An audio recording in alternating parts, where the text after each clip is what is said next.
Audio ক্লিপও ইনশাল্লাহ play করব। সবকিছু মিলিয়ে আজকের ভূত এফএমটা আশা করছি আপনাদের ভালো লাগবে, জমজমাট একটা এপিসোড আপনাদের উপহার দিতে পারবো সেই প্রত্যাশায় শুরু করছি আজকের ভূত এফএম। শুরুতেই একটা ইমেইল দিয়ে। ইমেইলের আগে ছোট্ট করে বলি যে যদি আমাদেরকে আপনারা ইমেইল পাঠাতে চান তাহলে যেটা করতে হবে bhutfm@radiofurti.fm এই অ্যাড্রেসটা মনে রাখতে হবে এবং এই অ্যাড্রেসে গিয়ে নাম, ঠিকানা এবং ফোন নাম্বার সহ আপনার জীবনে ঘটে যাওয়া সেরা ঘটনা লিখে পাঠিয়ে দিন আমাদের কাছে।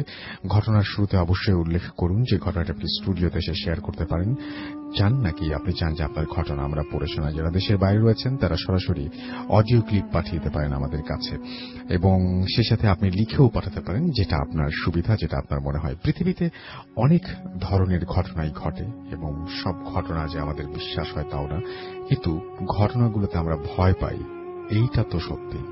যে কোনো ঘটনা শুনলে আমরা যদি সেটা ভয়ের ঘটনা হয় তাহলে ভয় পাই। বিশ্বাস অবিশ্বাসটা অনেক পরের ব্যাপার। সেরকম একটি ঘটনা আমি জানি না যে আপনাদের বিশ্বাস করতে কতটা কষ্ট হবে, বা বিশ্বাস করতে পারবেন কিনা, বা অবিশ্বাস করবেন কিনা, বা একেবারেই খুব সহজে বিশ্বাস করে ফেলবেন কিনা, কিন্তু ঘটনাটি খুবই অদ্ভুত। তেমনই একটি ঘটনায় শুরুতে যাচ্ছি। আসসালামু আলাইকুম রাসেল ভাইয়া, আমি জানি আপনি ভালোর দলে, তাই আর জিজ্ঞেস করলাম না যে কেমন আছেন। আমি চাই ঘটনাটি আপনি পড়ে শোনান। আমি জোনাক নাজ মিথিলা খিলক্ষেত থেকে বলছি। ঘটনাটি কিছুদিন আগের। আমি একটা দাওয়াত পাই একটি কমিউনিটি সেন্টারে। কমিউনিটি সেন্টারটি আমাদের বাসা থেকে অনেক দূরে, বাসের পথ। আপনি জানেন এই বছর কিছুদিন সারাদিন গরম আর সন্ধ্যা হতে না হতেই বৃষ্টি। ঘটনাটি তখনকার, যেদিন আমার দাওয়াত ছিল। আমি কিছুটা স্বাধীন চেতা, তাই আর কোনো কাজ থাকলে কেউ না গেলে আমি একাই সেখানে অ্যাটেন্ড করি। বৃষ্টির দিন ছিল, সেদিনও এমনি করে বৃষ্টি নামে সন্ধ্যায়। আমার দাওয়াতে যেতে সন্ধ্যা হয়ে যায়। আমি জায়গাটার নাম উল্লেখ করছি না, কিন্তু এই জায়গাটি ঢাকাতেই। তুমুল বৃষ্টি শুরু হলো আমি গাড়ি থেকে নামতেই। আমি ভীষণ সমস্যায় পড়ে যাই। না বাসায় যেতে পারছি, না যেতে পারছি দাওয়াতে। ভীষণ অস্থির হয়ে উঠেছিলাম। এমনভাবে বৃষ্টি নামছিল যে কোথাও না দাঁড়ালে ভিজে যাব। আমাদের পাশেই ছিল একটা চার্চ। আমি চার্চের গেটে আশ্রয় নিই। অনেকক্ষণ দাঁড়িয়ে থাকার পর বৃষ্টি কমল না, বরং বৃষ্টির ধারা আরো বাড়ছিল। হঠাৎ চার্চের ভেতর থেকে একটি কুঁচকুঁচে কালো লোক বেরিয়ে এলো। আমি ভীষণ গম্ভীর এবং কর্কশ গলায় বলল, আপনি ভেতরে আসুন। বৃষ্টির বেগতিকতায় বৃষ্টির আঁচগুলো মারাত্মকভাবে ছাটগুলো আমার গায়ে এসে লাগছিল। তবু একা দাঁড়িয়ে থাকাতে ভেতরে যেতে ইচ্ছে করছিল না। উনি আবারও অনুরোধ করলেন যেন আমি ভিজে না যাই, তাই আর বেশি কিছু না ভেবে আমি ভেতরে চলে যাই। ভেতরে গিয়ে দেখি একটি কক্ষ, আকারে ছোট কিন্তু বসবার মতন কটি চেয়ার। আমি সেখানে বসলাম আর বৃষ্টি কমার অপেক্ষা করছিলাম। লোকটি আমাকে সেখানে রেখেই চলে গেলেন। আমি বসে আছি তো বসেই আছি, বৃষ্টি কমার কোনো সম্ভাবনা দেখছি না। রুমটি কেমন একটু গুমোট ধরনের, অদ্ভুত গন্ধ, সাথে একটি কফিন। একটু ভয় করছিল, যেহেতু ঘরে লোক ছিল না। আমি কফিনটা আস্তে করে খুললাম। কেউ নেই সেখানে। মনে একটু স্বস্তি পেলাম। হঠাৎ জানালার বাইরে দেখলাম বিজলির আলোতে স্পষ্ট দেখা যাচ্ছে একটি অবয়ব সোজা হয়ে দাঁড়িয়ে আছে। আমি বিষয়টি দেখে চমকে উঠেছিলাম, কিন্তু বিষয়টিকে অতটা পাত্তা দেয়নি। যদিও এটা মেনে নেওয়া সম্ভব না যে প্রচন্ড বৃষ্টিতে এভাবে সোজা হয়ে অন্ধকারে কেউ দাঁড়িয়ে থাকে, ভিজবে। যাই হোক, আমি মোবাইলের দিকে তাকিয়ে নেট ব্রাউজ করতে লাগলাম। হঠাৎ কেউ একজন এসে দরজায় কড়া নাড়ল। আমি সাথে সাথে জানালার দিকে তাকাই, কেউ নেই সেখানে। তাহলে যে দাঁড়িয়েছিল সেই কি আসলো? দরজা খুলতেই দেখি সেই কুঁচকুঁচে লোকটি আমাকে বললেন, আপনার কোনো ভয় নেই। যতক্ষণ বৃষ্টি না কমে আপনি এখানেই থাকতে পারেন। বলেই লোকটি চলে গেল। আমার ঘুম ঘুম পাচ্ছিল। এত ঘুম কোনোদিনও আমার আসেনি।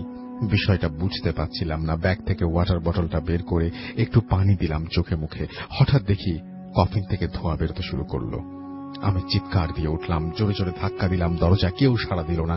হয়তো বৃষ্টির কারণে শুনতে পারছে না, কিন্তু আমার তো এখানে থাকাটাই মুশকিল হয়ে যাচ্ছে। কেউ আছেন বললাম আমি, আর কফিনটা খুলে গেল। ভেতর থেকে একটা অবয়ব, যাকে একটু আগে জানালার বাইরে দেখলাম, সেইটাই আমার সামনে এসে দাঁড়িয়েছে। আমি জ্ঞান হারালাম। যখন জ্ঞান ফিরল, আমি তখন ওই রুমের মেঝেতে। কুচকুচে লোকটি বলল, আপনার কি হয়েছিল? আমি সব ঘটনা তাকে বললাম।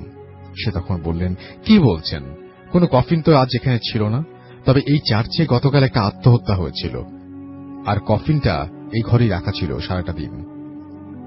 এরপর আমি ওখান থেকে চলে আসলাম, আর ভাবলাম আমার ওখানে যাওয়া মোটেও উচিত হয়নি। আমি বাসায় চলে এলাম, কিন্তু ঘটনাটি এখানেই শেষ হল না। আমি প্রতিদিন রাতে ওই অবয়বটাকে দেখতে লাগলাম। সে খুবই ভয়ঙ্কর ভাবে আমাকে ডাকত। সে আমার কাছে কি একটা চাইত আর ডাকত। আমি ভয়ে শুকিয়ে যাচ্ছিলাম। এদিকে আমার খাওয়া দাওয়ায় অরুচি শুরু হয়ে যায়। ছেড়েই দিয়েছিলাম বলতে গেলে। আমার বাসার লোক বিষয়টি বেগতিক দেখে আমাকে একজন হুজুরের কাছে নিয়ে গেলেন। তখন হুজুরটি বললেন, আমার সাথে একটি আত্মার ছায়া পড়েছে। সে যেই কারণে মারা গেছে তার সাথে কোনো মেয়ের ছলনা জড়িত ছিল। এজন্যই যখন তার আত্মা শুদ্ধ দেহ ত্যাগ করেছে, তখন খানিক সময়ের জন্য আমি ওই ঘরটিতে বসি, যে কারণে আত্মাটি একটা প্রতিহিংসা পরায়ণ হয়ে ওঠে আর চাইছে যে কেউ তার সাথে অন্য কোনো জগতে যাক। এরপর দীর্ঘ 27 দিন আমার সামনে পবিত্র সূরা পাঠ করা হয় আর অন্যান্য নিয়মগুলো পালন করা হয়। এরপর ধীরে ধীরে আমি সুস্থ হয়ে উঠি আর স্বপ্ন দেখাও বন্ধ হয়ে যায়। ঘটনাটি সম্পূর্ণ সত্যি। ভালো লাগলে পড়ে শোনাবেন। আল্লাহ হাফেজ। এরপরে তিনি তার ফোন নাম্বার দিয়েছেন। এই ছিল ঘটনা। আমি জানি না যে আপনাদের কতটা বিশ্বাস হবে বা যা কিছু আপনারা লিখতে পারেন ফেসবুকে, কিন্তু ঘটনাটি আমার কাছে খুবই অদ্ভুত লেগেছে। যাই হোক, চলে যাচ্ছি আমাদের প্রথম অতিথির কাছে। আপনার নামটা প্লিজ একটু বলবেন, তারপরে আপনার ঘটনায় যাব আমরা। আসসালামু আলাইকুম রাসেল ভাই। ওয়েলকাম সালাম। আসসালামু আলাইকুম। আমার নাম মোহাম্মদ মাসুদ চৌধুরী এবং আমি উত্তরা থেকে বলছি। তো ঘটনাটা আমার সঙ্গে ঘটে হচ্ছে প্রায়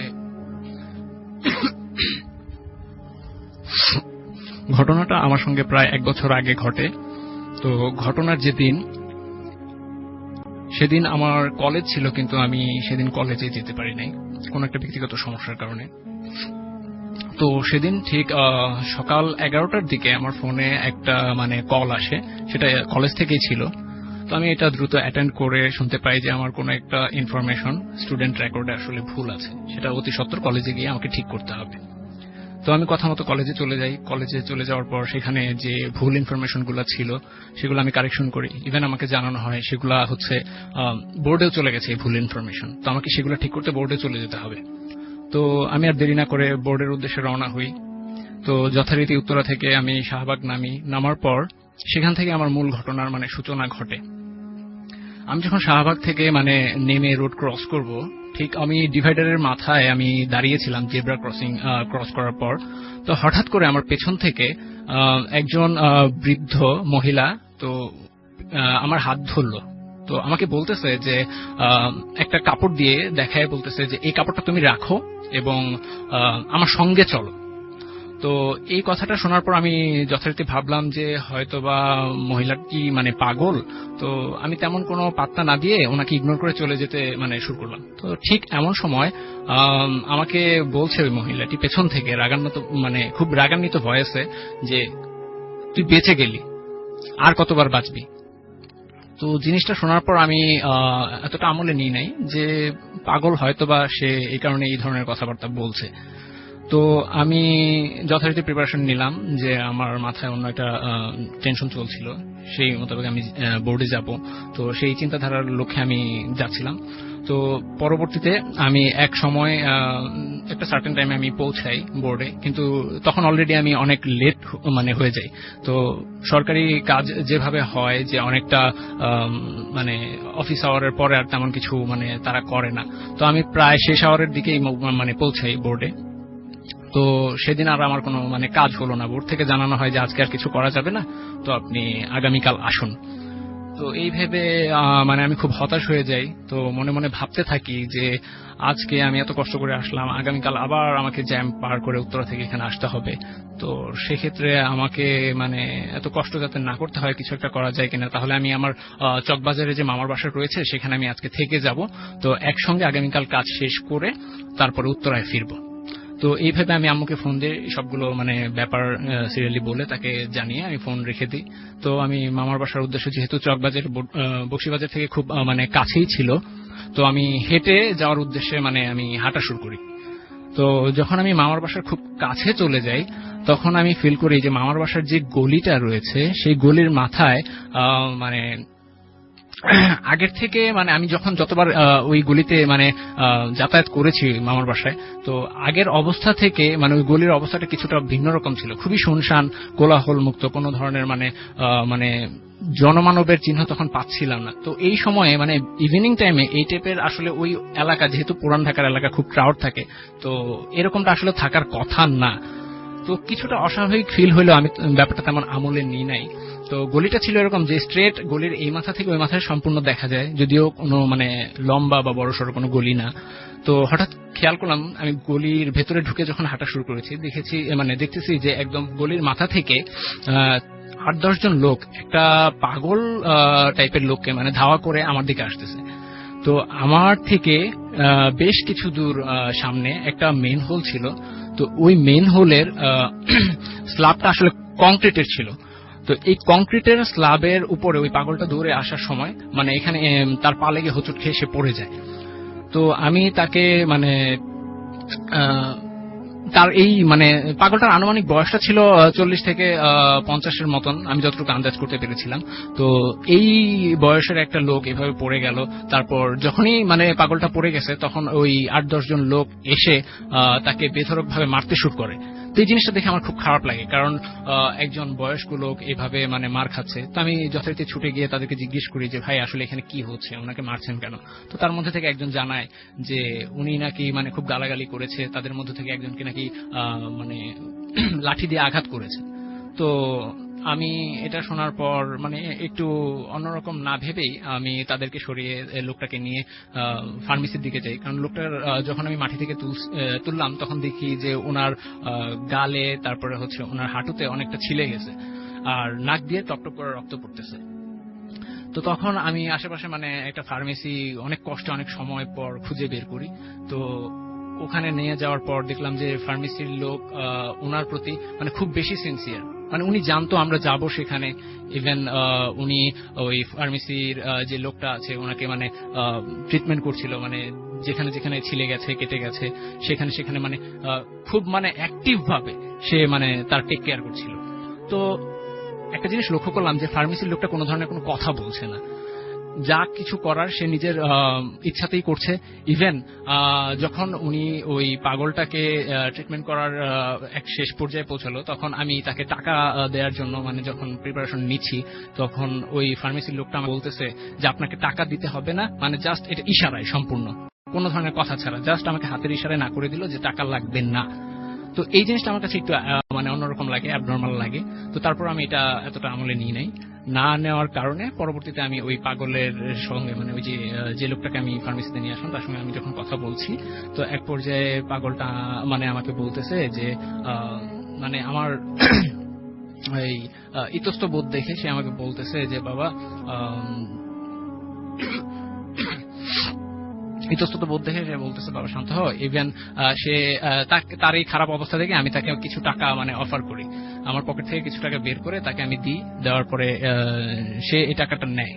তো আমি যখন টাকাটা দিই এবং ইভেন ওনাকে বলি যে আপনি এই টাকাটা দিয়ে কিছু খেয়ে নিয়েন, তো উনি উনি ওই টাকাটা সম্পূর্ণ মানে ইচ্ছা সহিত রাখে, ডিনাই করেনি। তো আমি যখন চলে আসবো ওনার কাছ থেকে, তো ঠিক যখন টার্ন ব্যাক করবো ওনার কাছ থেকে, তখন পাগলটা আমাকে বলতেছে যে দাঁড়াও।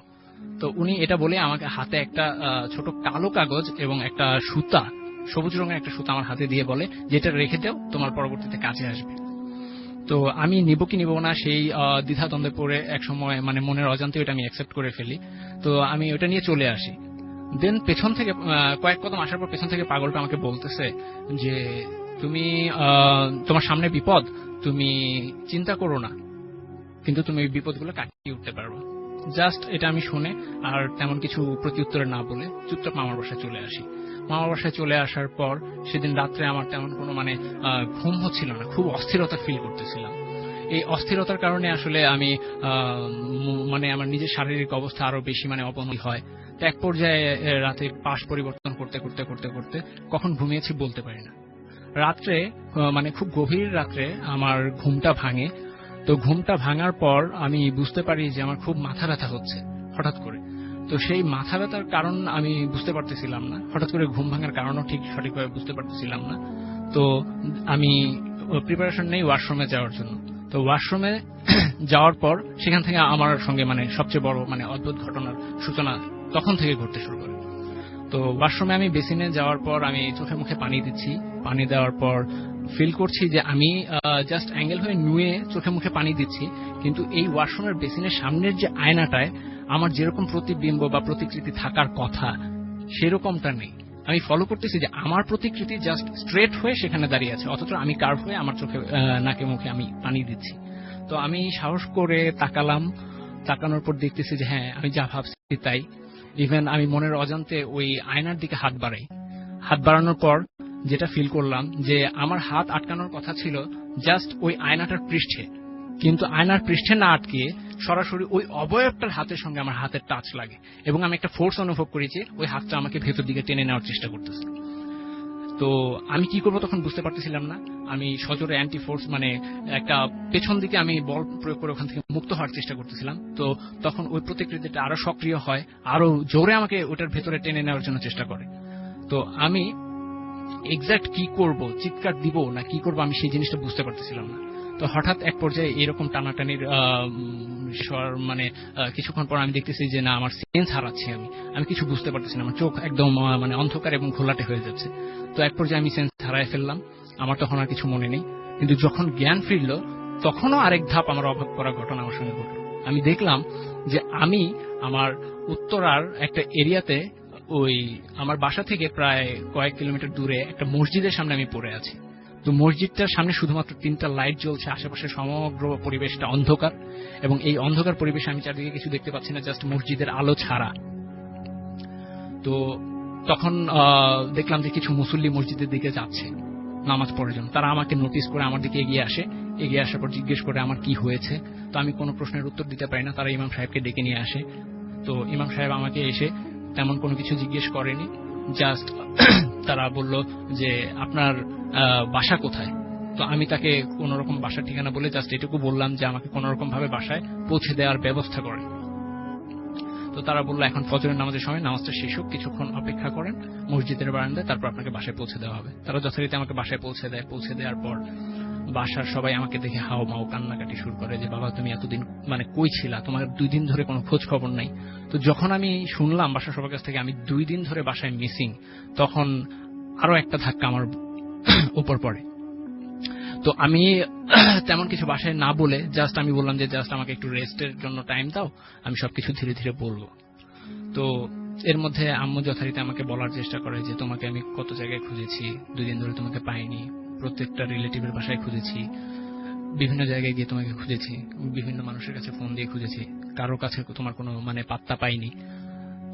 তো অবশেষে ধৈর্য হারা হয়ে আল্লাহর কাছে প্রার্থনা করা ছাড়া আর কিছু উপায় ছিল না। তারপর আমি তার ঠিক একদিন পর আমি ওই ভেরিফিকেশনের জন্য যাই, কারণ আমার মনে চলছিল যে আমি যেখানে যেখানে গিয়েছি তো সেখানে মধ্যে আমি যদি এখন আম্মুকে বলি জিনিসটা কতটা বিশ্বাসযোগ্য হবে সেটা জানি না। তো তার আগে আমার একটু ভেরিফিকেশন দরকার যে আমি আদৌ ওখানে ছিলাম কি ছিলাম না, গিয়েছিলাম কি যাইনি, সেটার জন্য আমার ভেরিফিকেশন দরকার। পুরোটাই আপনার মনের ভুল কিনা? জি জি। তো পরবর্তীতে আমি সেই পুরান ঢাকায় আবার গেলাম, যে প্রথমত আমি ফার্মেসিটাকে খোঁজার চেষ্টা করি।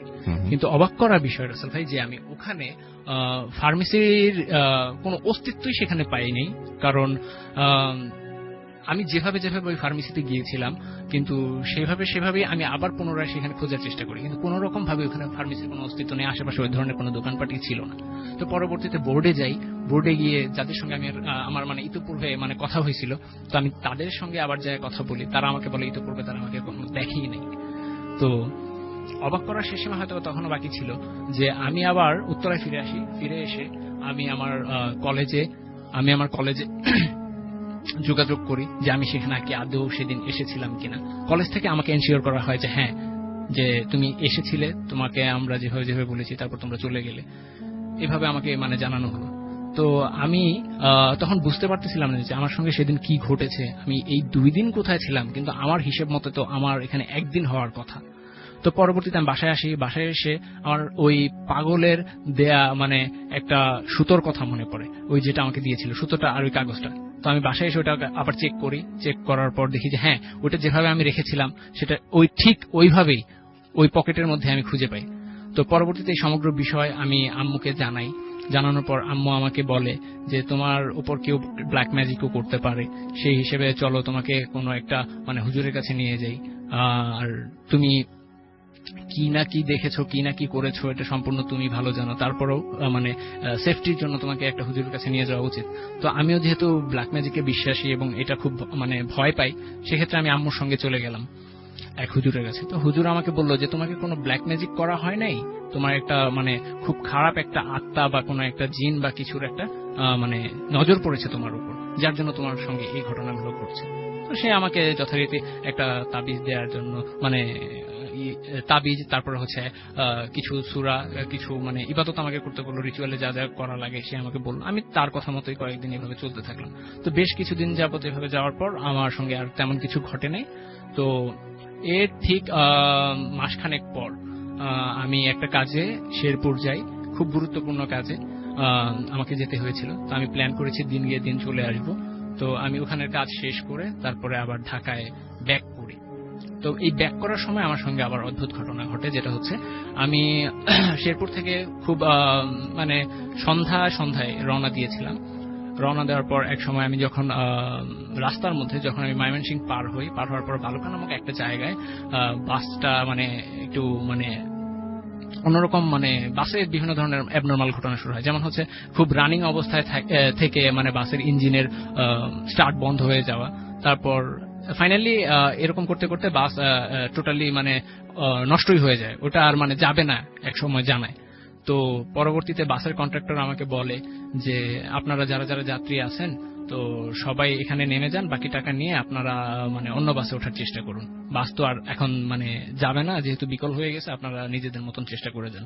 তো আমি যথারীতি আর কথা না বলে বাস থেকে নেমে হাঁটা শুরু করি। তো তখন দেখি আনুমানিক ঘড়িতে 8টা থেকে 8:30টার মতন সময় হবে।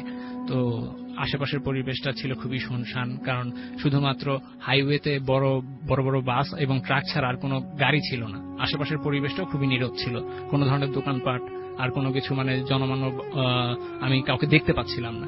তো আমি আমার হাইওয়ের সাইড দিয়ে আমি ফুটপাথ ধরে হাঁটা শুরু করলাম সামনের বাজারের উদ্দেশ্যে, যে ওখান থেকে গিয়ে কোনো এক গাড়িতে উঠে তারপর ঢাকার উদ্দেশ্যে যাব।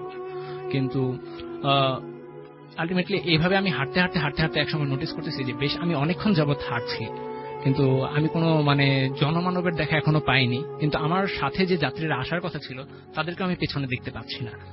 তো এক সময় আমি ফিল করলাম যে আমি এখন আর ফুটপাতে নেই, আমি হাইওয়ে বরাবর হাঁটতেছি।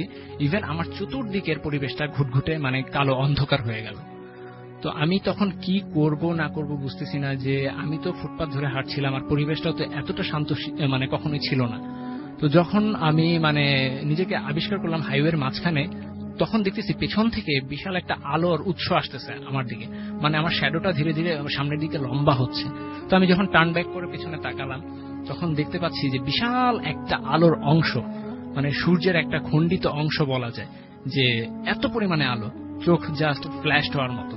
তো আমি সেদিকে বিস্মিত হয়ে তাকায় আছি। তারপর দেখতেছি যে ওই আলোর উৎস থেকে হাজার হাজার মানে ঘোড়ার গাড়ি আসতেছে, এবং এই প্রত্যেকটা ঘোড়ার গাড়ি সম্পূর্ণ প্রকার মানে সোনালী বর্ণের। ঘোড়া থেকে গাড়ি শুরু করে সবগুলা মানে সোনালী বর্ণের। ইভেন ওই গাড়ির উপরে একটা করে মানে হিংস্র পশু, যেগুলো খুবই দেখতে কুৎসিত আকৃতির, আমরা বিভিন্ন হলিউড সিনেমায় দেখে থাকি। তো এই ধরনের কুৎসিত এক একটা পশু এক একটা গাড়ির উপর মানে বসে। তো আমি এই জিনিসগুলো দেখে কি করবো বুঝতেছি না, তবে কিছুটা শঙ্কিত হই, কিন্তু কৌতূহল জিনিসটাই তখন আমার বেশি ছিল। আমি এতটা ভয়ও পাই নাই, কিন্তু আমার মধ্যে মানে শঙ্কাটা খুব বেশি ছিল যে এই ভেবে যে এটা কি হচ্ছে আমার সঙ্গে। তো পরবর্তীতে আমি জাস্ট মানে বিমুগ্ধ মানে চোখে দেখতেছি, স্পেল বাউন্ড হয়ে ওইদিকে তাকায় আছি। হঠাৎ একটা ঝোড়ো হাওয়া অনুভব করলাম, যে বাম পাশ থেকে আমার ডান সাইডে একটা স্প্ল্যাশড ঝোড়ো হাওয়া মানে বয়ে গেল। এত জোরে মানে আমার সাথে এই জিনিসটা হইলো যে মনে হচ্ছে যে আমাকে উড়ায় নিয়ে যাবে, কিন্তু আমি স্টিল দাঁড়ায় থাকলাম। আমার সামনের যে ঘোড়ার গাড়ি এবং আলোর উৎস যেটা ছিল একদম এক নিমিষ ওই বাতাসের সঙ্গে ক্লিন হয়ে গেল। তো আমি আশেপাশের পরিবেশটা একটু অবজার্ভ করার চেষ্টা করলাম। তখন দেখলাম যে আমার চোখের ওই আলোর ঝলকানির কারণে যে হ্যালোসিনেশনটা ছিল, যে চোখের মধ্যে একটা সাদা অবয়ব দেখা বা ওই প্যাটার্নটাকে ভেসে ওঠা, সেটা এখনো হচ্ছে। নিজেকে অনেকটা কন্ট্রোল করার চেষ্টা করলাম। কন্ট্রোল করার পর আমি দেখতে পারলাম যে ঠিক আমার সামনে অন্ধকারের মাঝখানে একটা লোক বসা। ইভেন এই লোকটা আমার মানে মাথা তুলে আমার দিকে তাকালো। তখন আমি বুঝতে পারলাম যাকে আমি ঢাকায় সেই মানে পুরান ঢাকায় দেখেছিলাম চকবাজারে পাগলটা, সেই লোকটা এটা। ইভেন সে সঙ্গে সঙ্গে আমি কিছু বলার আগেই সে উঠে আমার হাত ধরে বলতেছে যে তোমাকে না বলেছিলাম যে এই জিনিসটা সঙ্গে রাখতে, তুমি রাখোনি, টেনশন করো না, আর কোনো ভয় নেই, তুমি এখন সম্পূর্ণ বিপদমুক্ত। তো সে আমাকে এই কথা বলার সঙ্গে সঙ্গে একটা বড়ই হাতে দিয়ে বলল, এটা খেয়ে নিও।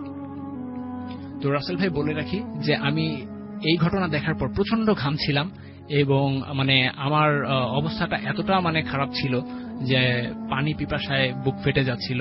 তারপর আমি কি করব সেটা বুঝতে পারছিলাম না। তখন আমি ফ্রিজ হয়ে কিছুক্ষণ দাঁড়িয়ে থাকলাম। তো ধীরে ধীরে দেখতে পেলাম যে আমি যে পূর্ব অবস্থায় ছিলাম, রাস্তার পাশে দাঁড়ানো, ইভেন আগের যে পরিবেশটা ছিল স্বাভাবিক নর্মাল হাইওয়ে ধরে গাড়ি যাওয়া, সেগুলো একদম সিম্পলি ভাবে আগের মতো হয়ে গেছে। তো তখন আমি আমার যখন ইনসেন্সে সঠিকভাবে আসলাম, তখন আমি আমার পকেট থেকে ফোন বের করে দেখি যে তখন রাত প্রায় 2টো ক্রস করে গেছে।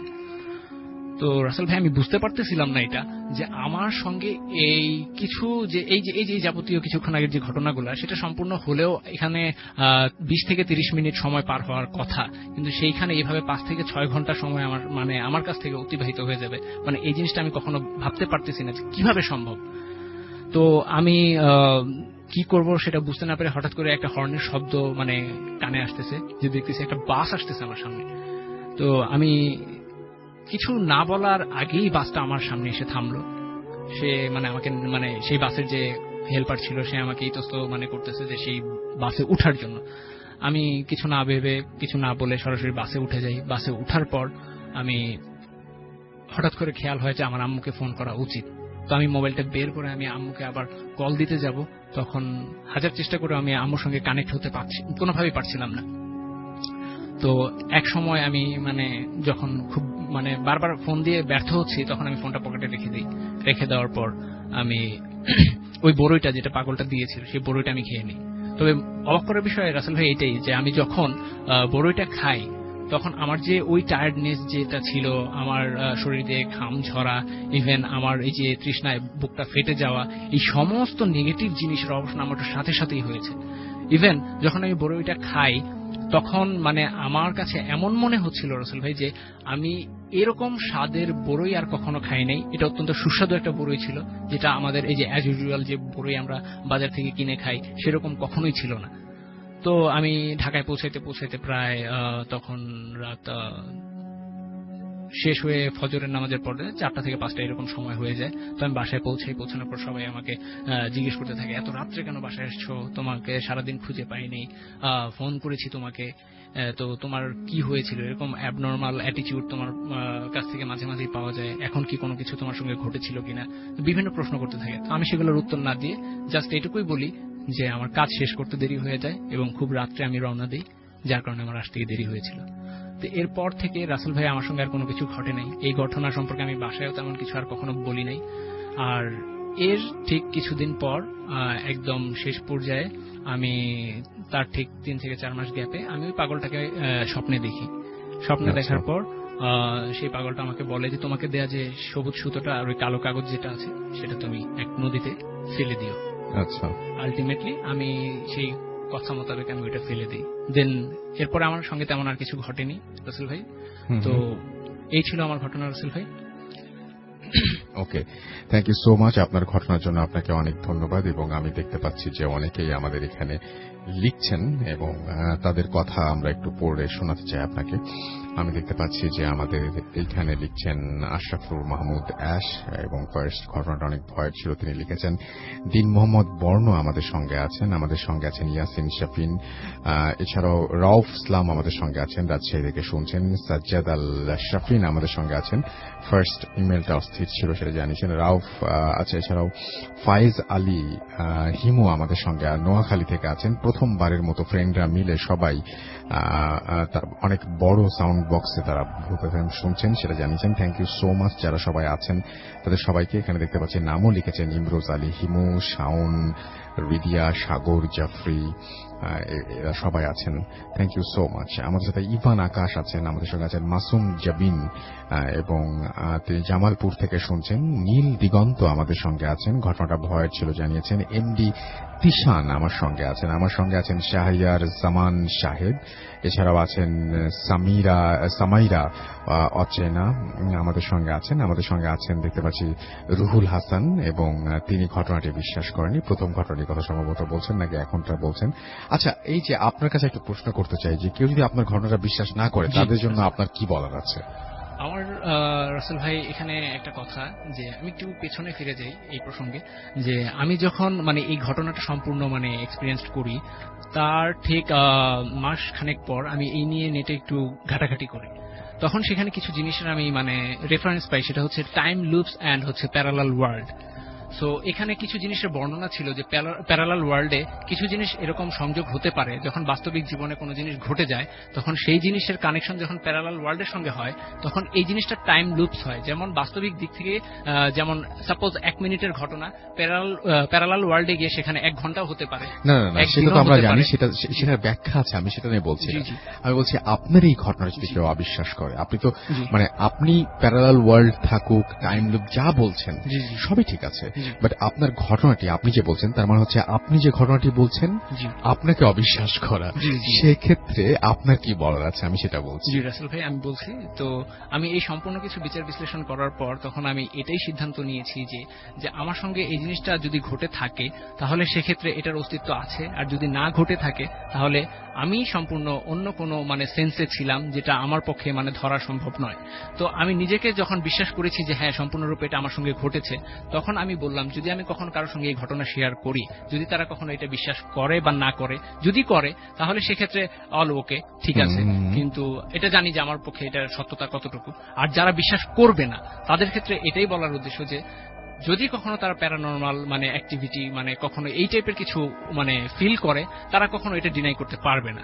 আর প্রকৃতপক্ষে যারা ভূত বা প্যারানর্মাল জিনিস বা আত্মা এইসব জিনিস অবিশ্বাসী, তারা আমি মোস্ট প্রবাবলি এটা দেখেছি যে 90 থেকে 95% তারা কখনো এটা এক্সপিরিয়েন্স করে নাই। এক্সপিরিয়েন্স করে কখনো অবিশ্বাস করেছে এরকমটা আমি এখনো দেখি নাই। তো যারা যদি কখনো কেউ এইরকম অভিজ্ঞতার সম্মুখীন হয় তারা মাস্ট বি এটা বিশ্বাস করতে বাধ্য হবে। Thank you so much. আমি সেটাই বলছিলাম, আসলে অনেকে বিশ্বাস করতে পারছিলেন না যে আসলেও আপনার সাথে এই ঘটনাটি ঘটেছে কিনা। আমি মানে আপনাদেরকে যারা অবিশ্বাস করছেন সেটা আপনার পুরোপুরি অবিশ্বাস করা মানে বিশ্বাস করা না করা কমপ্লিটলি আপনার ব্যাপার, কিন্তু উনি যেটা বলছেন যে উনি বিশ্বাস করেন যে ওনার সাথে এই ঘটনাটি ঘটেছে এবং উনি সেই জন্য এই ঘটনাটি শেয়ার করেছেন। তো আমরাও সেটা শোনালাম। ইয়াসিন শাফিন আমার সাথে আছেন আফিফ তুহিন, এবং তিনি বলছেন যে দুটো ঘটনায় অনেক ভালো লেগেছে তার কাছে। আমাদের সঙ্গে আছেন আশিকুল হক সিয়াম, এবং ভূত এফএমের সাথে তিনি আছেন। আমাদের সঙ্গে আছেন দেখতে পাচ্ছি নির্জন জুনিয়র, প্রত্যেক শুক্রবার রাত 11টায়। তার সাথে তিনি লিখছেন যে আম্মুর সাথে ঝগড়া হবেই, কিন্তু শেষ পর্যন্ত আমি জিতে যাই, কিন্তু আম্মু জিতে যায় যখন সকালে শুনে যে আমার কমেন্ট পড়া হয়েছে। ওকে, নুসরাত মালা এইচএসসি এক্সাম চলছে, কালকে ইসলামিক স্টাডিজ এক্সাম তাও ভূত এফএম শুনবো। আমার মনে হয় যে আপনার এখন পড়াশোনায় বেশি মনোযোগী হওয়া উচিত এবং এখন ঘুমিয়ে পড়া উচিত।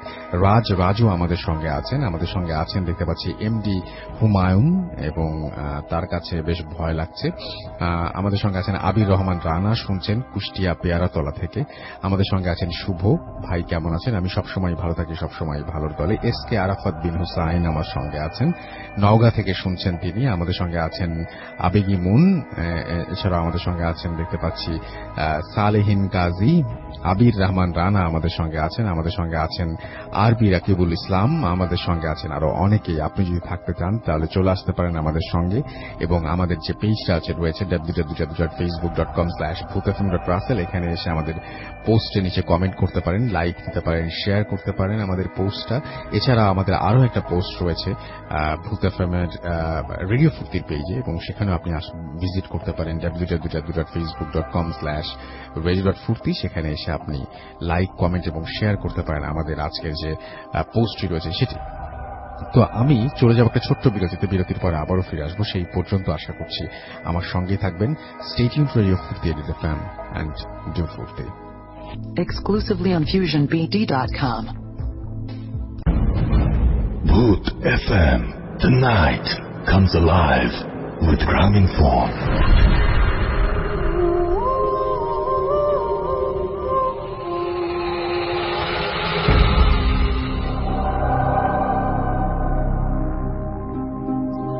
Welcome back. শুনছেন সবসময় রেডিও ফুর্তি FM। আমি রাসেল আছি সাথে, আমার সাথে রয়েছে মাসুম ভাই এবং আজকের অতিথিরা। আপনাদের সবাইকে আরো একবার স্বাগত জানাচ্ছি এবং আশা করছি যে সবাই ভালো আছেন, সবসময় ভালোর দলেই আছেন।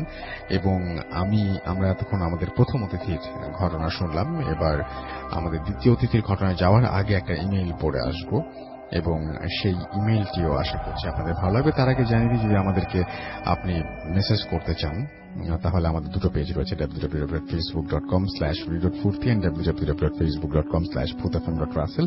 ইমেইল পাঠাতে চাইলে আমাদের ইমেইল অ্যাড্রেস হচ্ছে bhutfm@radiofurti.fm। তো যাই হোক, আমি এখন যে ঘটনাটি যাব সেটি আমাদের একজন লিসেনার আমাকে পাঠিয়েছেন, এবং সেই ঘটনাটি আমি পড়ছি। আসসালামু আলাইকুম রাসেল ভাই, আশা করি ভালো আছেন। আমি সরওয়ার হোসেন শাহিন, মোবাইল নাম্বার তারপরে দিয়েছেন। তিনি একটি বেসরকারি প্রতিষ্ঠানে আছেন এবং তিনি বলছেন যে তিনি একটা আমাদের অফিসের আশেপাশেই তার অফিস, সেটা তিনি জানিয়েছেন। এবং তিনি বলেছেন যে স্টুডিওতে এসে তার ঘটনা বলা সম্ভব নয়। তিনি ভূত এফএমের একজন নিয়মিত শ্রোতা এবং তার বাড়ি লালমনিরহাট জেলা সদরের কোনো এক এলাকায়। কোনো এক কারণে এলাকার নাম তার কাছে গোপন রাখতে হলো। এবার আসি মূল ঘটনায়। ঘটনা 1995-96 সালে। তখন আমি ক্লাস 6 কি 7 পড়ি। আমাদের বাড়ি অদূরেই একটা বাড়ি ছিল লোকমান ভাইদের। লোকমান ভাই, ওনার স্ত্রী আর ছোট ভাই লিয়াকতকে নিয়েছিল ওনাদের পরিবার। লোকমান ভাই বিয়ে করার 7-8 বছর হয়ে গেলেও ওনাদের কোনো সন্তানাদি হচ্ছিল না। অনেক ডাক্তার, কবিরাজ দেখিয়েও কোনো সুফল না পেয়ে হতাশায় ভুগতে থাকেন। লোকমান ভাই জেলা পরিষদের পিয়নের চাকরি করতেন এবং ওনার ছোট ভাই কলেজে পড়তেন, তাই ওনার স্ত্রী প্রায় সময় বাসায় একা থাকতেন। একদিন ভর দুপুরবেলা ওনার স্ত্রী রান্না করছিলেন। এমন সময় একটি পাগল বাড়িতে ঢুকে ওনার স্ত্রীকে বলে, মারে, আমি 3-4 দিন থেকে না খাওয়া, আমাকে একটু ভাত খেতে দিবি? ওই পাগলের ছেঁড়া নোংরা পোশাক আর শরীর থেকে পচা দুর্গন্ধ বেরোচ্ছিল, যেটা ওনার স্ত্রী সহ্য করতে পারছিলেন না। তারপরেও ওনার স্ত্রী ওই পাগলকে বললেন, ডাল আর করলা ভাজি হয়ে গেছে, শুধু মাছের তরকারিটা চুলোয়, আপনি মাদুরটা নিয়ে বসুন, অপেক্ষা করুন, আমি দিচ্ছি। পাগলটা বসতে বসতে বলল, মা, আমি মাছ খাই না, শুধু ডাল আর করলা ভাজি দে, ওতেই আমার চলবে। লোকমান ভাইয়ের স্ত্রী সবকিছু বেড়ে এনে ওনার সামনে দিলেন, হাত ধোয়ার পানি দিলেন, কিন্তু পাগলটা হাত না ধুয়েই খাওয়া শুরু করলো। পাতিল থেকে ভাত বেড়ে দিচ্ছিলেন, পাগলটা খেয়েই চলছে। একসময় পাতিলের ভাত প্রায় শেষ। পাগলটা বলল, পেট ভরে গেছে মা, আর খাবো না। আমাকে যে সব ভাত বেড়ে দিলি, এখন তোরা কি খাবি? লোকমান ভাইয়ের স্ত্রী বললেন, সমস্যা নেই বাবা, ঘরে চাল আছে, আমি আবার রান্না বসিয়ে দেব, আপনি আপনার আরেকটু ভাত নিন। পাগলটা হাত ধুতে ধুতে বলল, তার কোনো সন্তান নেই? তোর কোনো সন্তান নেই, তাই না? লোকমান ভাইয়ের স্ত্রী অবাক হয়ে বললেন, না, নেই। কিন্তু আপনি জানলেন কি করে? পাগলটা কোনো জবাব না দিয়ে উঠে দাঁড়িয়ে বলল, ফজরের নামাজ শেষে তুই, তোমার আর তোর স্বামী মিলে তোদের কুল বড়ই গাছটায় ঝাঁকুনি দিবি, দেখবি একটি কুল পড়বে, আর ওটা দুজনে ভাগ করে খাবি। লোকমান ভাইয়ের স্ত্রী বললেন, বাবা, এখন তো কুলের সিজন না, কি করে কুল পড়বে? পাগলটা ধমকে সুরে বলল, তোকে যা করতে বলছি তাই করবি, আর এই কথা তুই তোর স্বামী ছাড়া আর কাউকে জানতে দিবি না। তোর ছেলে মেয়ে যেটাই হোক 12 বছর পর্যন্ত খুব চোখে চোখে সাবধানে রাখবে। এই বলে পাগলটা চলে গেল। কিন্তু আশ্চর্যের বিষয় হল, লোকমান ভাইয়ের স্ত্রী যখন ভাতের পাতিল থেকে যা খাওয়া সামান্য ভাত বেড়ে আবার রান্না করতে যাবে, তখনই দেখতে পান ভাত পাতিল ভরা, এমনকি ডাল, করলা ভাজি সব ঠিক আছে, যেমনটি পাগলটা আসার সময় ছিল। উনি নিজের চোখকেই বিশ্বাস করতে পারছিলেন না। যাই হোক, রাতে তার স্বামীকে সব খুলে বলেন। লোকমান ভাই হেসে উড়িয়ে দিয়ে বললেন, তুমি স্বপ্ন দেখেছ হয়তো। ওনারা দুজনেই ছিলেন 5 ওয়াক্ত নামাজি। ফজরের নামাজ শেষে লোকমান ভাই ওনার স্ত্রীকে নিয়ে কুল গাছের নিচে গিয়ে সত্যিই ঝাঁকুনি দিতেই একটি বড় আকৃতির কুল ঝরে পড়ে এবং দুজনেই আশ্চর্য হয়ে যায়, কারণ এখন বর্ষাকাল, কুলের সিজন নয়। দুজনে সমান ভাগ করে কুলটা খায়। এই কুল যেন গাছের কুলের মতো না, এটা অনেক সুস্বাদু, মিষ্টি এবং সুগন্ধযুক্ত। এমন ফল আগে কখনো খায়নি ওরা। 2 মাস যেতে না যেতেই স্ত্রী টের পেলেন উনি সন্তান সম্ভবা। ওনার স্বামীকে বললেন যে ওনার স্বামী পরীক্ষা করার জন্য ডাক্তারের কাছে নিয়ে গেলেন। ডাক্তার সব পরীক্ষা করে বললেন, মিষ্টি খাওয়ান, আপনারা তো বাবা মা হতে চলেছেন। দিন যায়, মাস যায়। একদিন ওনার স্ত্রী ফুটফুটে এক কন্যা সন্তানের জন্ম দিলেন। মেয়ের ডাক নাম রাখা হল লামিয়া। পরম আদর ভালোবাসায় বেড়ে উঠতে লাগলো মেয়েটা। কিন্তু মেয়েটা ছিল ভীষণ চঞ্চল, এক জায়গায় স্থির থাকতে চাইত না। হামাগুড়ি দিয়ে মুহূর্তেই বাড়ির আঙিনায় এ পাশ থেকে ও পাশে চলে যেত। যেহেতু লোকমান ভাইয়ের স্ত্রী একাই বাসায় থাকতেন আর ওনাকে বাড়ির কাজে এদিক সেদিক যেতে হতো, তাই ওর ওপর বাড়তি নজর রাখার জন্য কোমরে একটা পিতলের ঝুনঝুনি বেঁধে দেওয়া হয়েছিল এবং এখন যেখানেই সে যায় ঝুনঝুন শব্দ হতে থাকে এবং লামিয়াকে খুঁজে পেতে আর সমস্যা হয় না। এভাবেই দিন কাটতে থাকে। লামিয়াও হাঁটতে শিখে যায়, বাড়ির আনাচে কানাচে ঘুরে বেড়ায়, ওর সমবয়সী শিশুদের সাথে বাগানে খেলা করে। একদিন সন্ধ্যার আগে লামিয়াকে খুঁজে পাওয়া যাচ্ছিল না। ওদের বাড়ির পেছনে একটা পুকুর ছিল, ওই পুকুরেই পাওয়া গেল লামিয়ার মরদেহ। বাসায় কান্নাকাটি শোকের ছায়া নেমে এলো এলাকা জুড়ে। লোকমান ভাইয়ের স্ত্রী তখন ছিলেন 5-6 মাসের সন্তান সম্ভবা। মেয়ে হারানোর শোকে বারবার জ্ঞান হারাচ্ছিলেন। গর্ভের সন্তানের কথা চিন্তা করে ওনাকে হাসপাতালে ভর্তি করানো হলো। লোকমান ভাইয়ের কান্নাও যেন থামছে না। ওনার স্ত্রী হাসপাতালে থাকায় শেষবারের মতো মেয়েকে আর দেখার সুযোগ পাননি। তাই লামিয়ার কবর ওই বাগানের এক কোণে পুকুর পাড়ে দেয়া হয়। ওনাদের বাড়িঘরটা ছোট বড় গাছে ভরা। দিনের বেলা যত সুন্দর, রাত তার চেয়ে ভয়ঙ্কর। 6-7 দিন পর ওনার স্ত্রীকে হাসপাতাল থেকে নিয়ে আসা হয়। ওনার স্ত্রী প্রায় সব সময়ই ওই কবরের পাশে গিয়ে কান্না করে আর প্রতিবেশীরা সান্ত্বনা দিয়ে তাকে নিয়ে আসে। 1 মাস কেটে যায়। মেয়ে হারানোর শোক কিছুটা ভুলে গেছেন ওনারা। একদিন রাত আনুমানিক 2:30 থেকে 3টা হবে, হঠাৎ লোকমান ভাইয়ের স্ত্রীর ঘুম ভেঙে যায়। ওনার কানে ঝুনঝুনির ঝুনঝুন ঝুনঝুন শব্দ ভেসে আসে। মনে হয় বাড়ির আঙিনায় ঝুনঝুনি পড়ে কেউ হাঁটছে, ঠিক যেমন লামিয়া হাঁটত। উনি ভালো করে শব্দটা শোনার চেষ্টা করে। একবার উঠোনের এপাশে আর একবার ওপাশে যাচ্ছে শব্দটা। ওনার সারা গায়ে কাঁটা দিয়ে ওঠে। উনি ভাবেন দরজা খুলে দেখবেন নাকি ওনার স্বামীকে ডেকে তুলবেন। কিছুই বুঝে উঠতে পারছেন না। এক সময় ওনার স্বামীকে ডেকে তুলে বললেন, হেই, তুমি কি শুনছো? লোকমান ভাই চোখ কসলাতে কসলাতে বললেন, কি শুনবো, কি হয়েছে? ওনার স্ত্রী বললেন, আমাদের লামিয়া যেমন উঠানে হাঁটতো আর ঝুনঝুনির শব্দ ঝুনঝুন শব্দ হতো, আমি সেই সব রকম শব্দ শুনতে পেলাম উঠোনে। দুজনেই 1 মিনিটের মতো চুপ করে রইলেন, কিন্তু আর কোনো শব্দ হলো না। লোকমান ভাই বললেন, মেয়ের শোক তুমি এখনো ভুলতে পারোনি, তাই তোমার কাছে এমনটা মনে হয়েছে। ওনার স্ত্রীও ভাবলেন, হয়তো হতে পারে ভুল শুনেছি। এরপর 3-4 দিন পর আবারও একদিন রাতে ওনার স্ত্রীর সাথে এমনটা হলো, কিন্তু ওই দিন আর স্বামীকে কিছু বললেন না। উনি সাহস করে দরজা খুলতেও ভয় পাচ্ছেন, যদি কিছু দেখে ফেলেন তখন হয়তো গর্ভের সন্তান ক্ষতি হতে পারে। এভাবেই রাতেই ওনার স্ত্রী ঝুনঝুন শব্দটা শুনতে পায়। একটু ভয় লাগলেও ওনার কাছে শব্দটা শোনা একটা নেশার মতো হয়ে যায়, কিন্তু ওনার স্বামীকে আর তিনি সেটা বলেন না। তখনও ওই এলাকায় বিদ্যুৎ পৌঁছায়নি। ওনাদের বাথরুমটা বাগানের এক পাশে ছিল। রাতে প্রকৃতির ডাকে সাড়া দেবার দিতে ওনার স্বামী হলে ওনার স্বামীকে নিয়ে যেতেন, কিন্তু কোনোদিন কিছু দেখেননি। একদিন রাতে লোকমান ভাইয়ের বাথরুম যাবার প্রয়োজন হয়। বাগান দিয়ে ঢুকতেই কুল গাছটা চোখে পড়ে যায়। ওই কুল গাছেই লামিয়ার জন্য একটা দোলনা ঝুলিয়ে দিয়েছিলেন তিনি। লামিয়া অন্য বাচ্চাদের সাথে নিয়ে ওই দোলনায় খেলা করত। লামিয়া মারা যাবার পরও লামিয়ার স্মৃতি হিসেবে ওই দোলনাটা খোলা হয়নি। লোকমান ভাই যখন ওই কুল গাছটার কাছাকাছি আসেন, তখন চাঁদের আবছা আলোয় দেখতে পান দোলনাটা একা একা দুলছে। মনে হবে গাছে কেউ যেন দোল খাচ্ছে, আর এইমাত্র উঠে গেছে। বাতাসে দুলছে, তারও বিন্দুমাত্র সম্ভাবনা নেই, কারণ এক ফোঁটা বাতাসও তখন ছিল না। সব গাছের পাতা নীরব, একদম নিস্তব্ধ। আর বাতাসে দুললেও তা বুঝতে পারা যেত। ওনার সারা শরীর শীতল হয়ে আসে।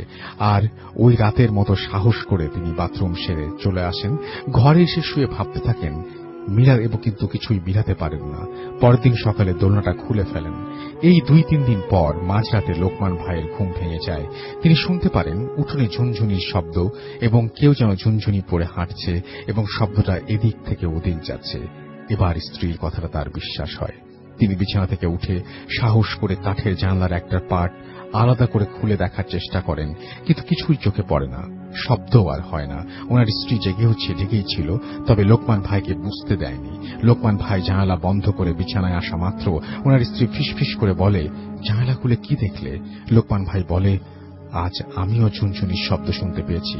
ওনার স্ত্রী ভয় পাবে বলে তাই দোলনার কথাটা আর বলে না। ওনার স্ত্রী বলল, তুমি আজ পেয়েছ, আর আমি প্রতি রাতে পাই। একদিন কাজ বেশি থাকায় লোকমান ভাইয়ের বাসায় আসতে রাত 8টার মতো বেজে যায়। তিনি সাইকেল থেকে নেমে গেট দিয়ে বাসায় প্রবেশ করতেই দেখতে পারেন একটা বাচ্চা মানুষের মতো ছায়া উঠোনের মাঝখানে দৌড়ে বাগানের দিকে চলে গেল। তিনি কোনো মতে সাইকেল দেখে ঢুকে যায়, স্ত্রীকে কিছু বলে না। একদিন রাতে খাবার সময় লোকমান ভাই তার ছোট ভাই বলে সেও নাকি উঠোনে ঝুনঝুনির শব্দ শুনতে পায়। জানালা খুলে দেখে কিছুই নেই। ওনারা ভয় পাবে বলে লোকমান ভাই ওর কথায় পাত্তা দেয় না। লোকমান ভাইদের বাগানের পাশে আয়নাল হক চাচাদের বাসা ছিল। একদিন আয়নাল হক চাচা লোকমান ভাইকে কথায় কথায় বলেন, লোকমান, তোমরা কি রাতে মোমবাতি নিয়ে বাথরুমে যাও? তোমার না টর্চ আছে, ওটা নিয়ে যাবে। মোমবাতি নিয়ে বাথরুমে যাওয়াটা ঠিক না। লোকমান ভাই ভ্রুকুঁচকে বলেন, কই, না তো চাচা, আমরা মোমবাতি ব্যবহার করি না, কুপি নয়তো লণ্ঠন জ্বালাই, আর বাথরুমে গেলে টর্চ নিয়ে যাই। আয়নাল হক চাচা বলেন, তাহলে আমি রাতে কি দেখি? কেমন মিটমিটে আলো নিয়ে যায়, আবার আসে তোমাদের বাগানে? লোকমান ভাই আগ্রহের সাথে জানতে চায়, একটু খুলে বলবেন কি চাচা? চাচা বলেন, আমি মাঝে মাঝে গভীর রাতে দেখি মোমের আলোর মতো একটা আলো পুকুর পাড়ে তোমার ওই মেয়ের কবরের কাছ থেকে তোমার বাসার দিকে চলে যায়, কিন্তু আলোটাকে কখনো বাতাসে দুলতে দেখিনি। লোকমান ভাই চাচাকে বলেন, কি বলেন? আমরা তো কোনোদিন কিছু দেখিনি, হয়তো ভুল দেখেছেন আপনি। এই বলে চলে যায় লোকমান ভাই, কিন্তু তার মনে চলে আসে অজানা ভয়। একদিন রাতে দরজা ধাক্কানোর শব্দে স্বামী স্ত্রী দুজনেরই ঘুম ভেঙে যায়। লোকমান ভাই ভাঙা ভাঙা কণ্ঠে বলেন, কে দরজা ধাক্কা দেয়? ওপাশ থেকে কান্না মাখা কণ্ঠে আওয়াজ আসে, আব্বু, আমি লামিয়া, দরজা খোলো, তোমরা আমাকে বাইরে রেখো কেন? আমার খুব কষ্ট হয়। আমার দোলনা খুলেছ কেন? স্বামী স্ত্রী দুজনেই শুনতে পায়। দুজন দুজনের দিকে তাকিয়ে থাকে কিছুক্ষণ। লোকমান ভাই সাহস করে উঠে দরজা খুলতেই দেখতে পায় একটা ছায়া বাগানের দিকে চলে গেল। সেদিন রাতে আর ঘুম হয় না। ফজরের নামাজ শেষে মসজিদের ইমাম সাহেবকে সবকিছু খুলে বলে। পরদিন বিকেলে ইমাম সাহেব এসে পানি পড়ে বাড়ির চারিদিকে ছিটিয়ে দিয়ে যায়। তারপর 2-3 মাস আর কিছু হয় না। সবাই সবকিছু ভুলে গেছে, আর ঘটনাটা এখানেই শেষ হলে ভালো হতো, কিন্তু না। লোকমান ভাইয়ের শাশুড়ি বাড়িতে আসেন। এদিকে ওনার স্ত্রীর সন্তান প্রসব করার সময় হয়। ওনাকে হাসপাতালে ভর্তি করা হয়। রাত একটা 30 মিনিট হবে লোকমান ভাইয়ের স্ত্রী আবারও একটি কন্যা সন্তান প্রসব করেন। সবাই হাসপাতাল থেকে যায়, কিন্তু বাড়ি পাহারা দেওয়ার জন্য লোকমান ভাই ওনার ছোট ভাই লিয়াকতকে বাসায় যেতে বলেন। হাসপাতাল থেকে বাসায় আসতে লিয়াকতের 1 ঘন্টার মতো সময় লাগে। ফজরের নামাজ শেষে লোকমান ভাই যখন বাসায় আসেন তখন দেখতে পান ওনার ছোট ভাই উঠোনে পড়ে আছেন। পানি ছিটিয়ে জ্ঞান ফেরানো হয় লিয়াকতের শরীরে তখন অনেক জ্বর। জানতে চায় ওর কি হয়েছিল। লিয়াকত বলে, আমি যখন বাসায় ঢুকি তখন দেখতে পাই আমাদের ঘরের দরজার সামনে ছোট একটি মেয়ে দাঁড়ানো। আমি কে ওখানে বলতেই যখন আমার দিকে ঘুরে দাঁড়ায় তখন দেখি ওটা লামিয়া। ওর মুখটা পুকুর থেকে তোলার সময় যেমন ফ্যাকাশে ছিল ওই রকমই আছে। আমার দিকে হাত বাড়িয়ে দিয়ে বলছিল কোলে নিতে। আমার আর কিছু মনে নেই। লিয়াকতের জ্বর 4-5 দিন ছিল, কিন্তু জ্বর ভালো হয়ে গেলেও রাতে স্বপ্ন দেখত ওই ঘটনা আর চিৎকার দিয়ে উঠত। শহরের বড় মসজিদের ইমামকে ঘটনা বলার পর ইমাম সাহেব এসে বাড়ি বন্ধ করে দিয়ে যান। এভাবে বেশ কিছুদিন ভালোই কাটে, কোনো সমস্যা হয় না। লোকমান ভাই যে ঘরে থাকতেন ওই ঘরে খাটের পাশেই একটা ছোট জানালা ছিল, আর ওই জানালা দিয়ে পুরো বাগানটা দেখা যেত। একদিন রাতে কাশি ফেলার জন্য জানালা খুলতেই দেখতে পান মেয়ের কবরের ওপরে একটা আলো মিটমিট করে জ্বলছে। উনি জানালা লাগিয়ে একটু ফাঁক রেখে দেখার চেষ্টা করেন, কিন্তু একটা বাতাস এসে আলোটা নিভিয়ে দেয়। এরপর প্রায় প্রতি রাতেই চুপি চুপি ওই আলোটা দেখেন। এখন ওনার ভয় লাগে না, তবে মেয়েটার কথা ভেবে খুব কষ্ট পান, কাঁদেন। 5-6 মাস কেটে যায়। ওনাদের পরের বাচ্চাটাও দেখতে দেখতে ওই মেয়ের মতোই হয়েছে, বিন্দুমাত্র তফাৎ নেই। মেয়েকে ঘুম পাড়িয়ে যখন লোকমান ভাইয়ের স্ত্রী এদিক সেদিক যান তখন ফিরে এসে দেখেন মেয়ে শুয়ে শুয়ে একদিকে আকাশের দিকে তাকিয়ে খিলখিল করে হাসছে। দেখলে মনে হবে কারোর সাথে খেলছে, অথচ 2-3 মিনিট হবে ঘুম পাড়িয়ে গেছে। সামনে গেলে একটা বাতাস শোঁ করে চলে যায়। প্রায় এমন হয় ওনার স্বামীকে বলেন, ওনার স্বামী যা হবার হোক, তবে ভয় পাবার কিছু নেই। আমার মন বলে ও আমার মেয়ে, আমাদের কোনো ক্ষতি সে করবে না। অনেকেই রাতে লোকমান ভাইদের বাগানে আলো জ্বলতে নিভতে দেখেছে। ওনার পরের মেয়েটাও আস্তে আস্তে হাঁটতে শিখে যায়। একদিন দুপুরে ওনার স্ত্রী রান্না করছিল, এমন সময় ওই পাগলটা যে এসেছিল সে আবার আসে। লোকমান ভাইয়ের স্ত্রী পাগলকে বসতে বলেন, কিন্তু পাগলটা না বসে শুধু বলে, তোকে না বলেছিলাম সন্তানকে চোখে চোখে রাখবি? শোন, তোর মেয়ের জানাজার নামাজ যে ইমামকে দিয়ে পড়িয়েছিলি, কোনো একটা কারণে তার কোনো একটা ঝামেলা হয়েছিল সেখানে, তাই মেয়ের জানাজা পরিপূর্ণ হয়নি। ভালো ইমাম আরো একজন ইমামকে দিয়ে গায়েবী জানাজা পড়িয়ে দিস, সব ঠিক হয়ে যাবে। এই বলে পাগলটা চলে যায়। পরে জানাজা পড়ানো হয় এবং সব ঠিক হয়ে যায়, আর কোনো সমস্যা হয় না। পরে যে মেয়ে হয় সেও বড় হয়ে যায়, বিয়ে হয়ে যায়। এখন অবশ্য তারা ওই বাড়ি বিক্রি করে অন্য জায়গায় চলে গেছে। সম্পূর্ণ সত্য একটা ঘটনা।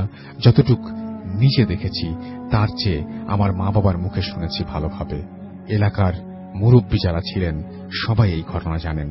হয়তো গুছিয়ে লিখতে পারিনি, ভালো লাগলে শ্রোতাদের পড়ে শোনাবেন। আমার কাছে আরো ঘটনা রয়েছে, সময় পেলে পাঠিয়ে দেব। ভালো থাকবেন।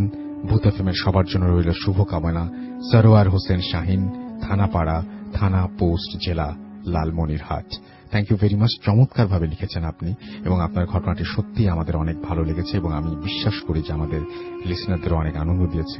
আমি যে আরো একবার জানাই যে আমাদেরকে যদি আপনারা ইমেল করতে চান, আমাদের ইমেল অ্যাড্রেস হচ্ছে bhutfm@radio40.fm। আমাদের দুটো ফেসবুক পেজ রয়েছে, www.facebook.com/radio.40 and www.facebook.com/bhutfm.russell। লিখুন আমাদেরকে, জানান ঘটনাটি কেমন লেগেছে। ফিরে এসে আপনাদের পোস্টগুলো, আপনাদের কমেন্টগুলো পড়ব, আমাদের পোস্টের নিচে থাকা কমেন্টগুলো পড়ব। এখন একটা ছোট্ট বিরতিতে যাব এবং বিরতির পরে শুনে আসবো একটি অডিও ক্লিপ, তারপরে আবার আপনাদের কাছে ফিরে আসবো। Stay tuned to Radio 40 FM and do 40. Bhoot FM. The night comes alive with Graminphone.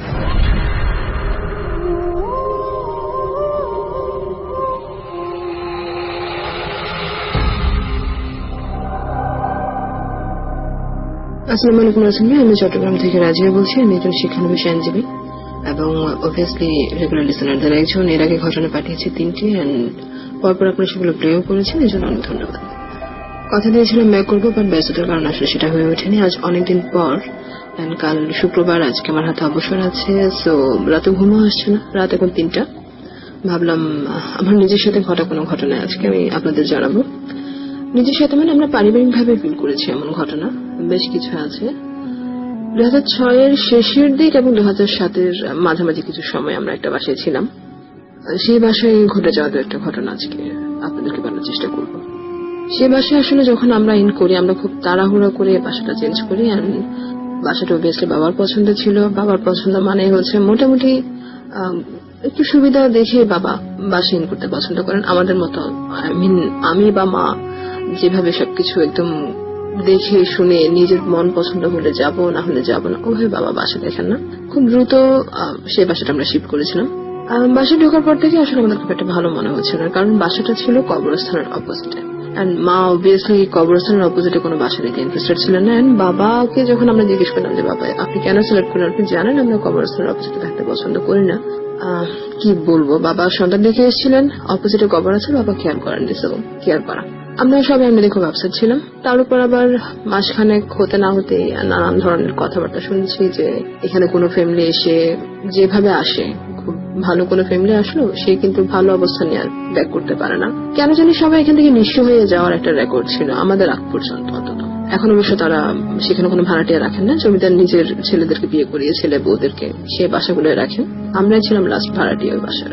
So ঘটনায় যাই, ওই বাসায় যখন আমরা থাকতাম আসলে প্রায় দেখতাম রাত 1টা-2টার পর কেমন জানি নিস্তলার বাসা ছিল বলে রাখি সেটা, যার কারণে আপনি হাঁটতে হাঁটতে কিন্তু জানান আপনার হাতে লাগার কথা। সো রাত 1টা-2টার পর একদম কনফার্ম 2টার পর, মাঝে মাঝে 1টার পর সেটা খুব কম, বাট 2টার পর একদম মাস্ট আমরা রেডি থাকতাম এক সময় যে এখন শব্দ হবে। মনে হতো কেউ লাঠি দিয়ে আপনার জানালা দেওয়াল জুড়ে, বাচ্চারা করে না খেলা যে একটা লাঠি নিলাম হাতে, ঘষে ঘষে যাচ্ছি, জানালা পড়লে জানালা, দরজা পড়লে দরজায় সেই লাঠিটা ঘষে ঘষে যাচ্ছি, এরকম শব্দ হতো।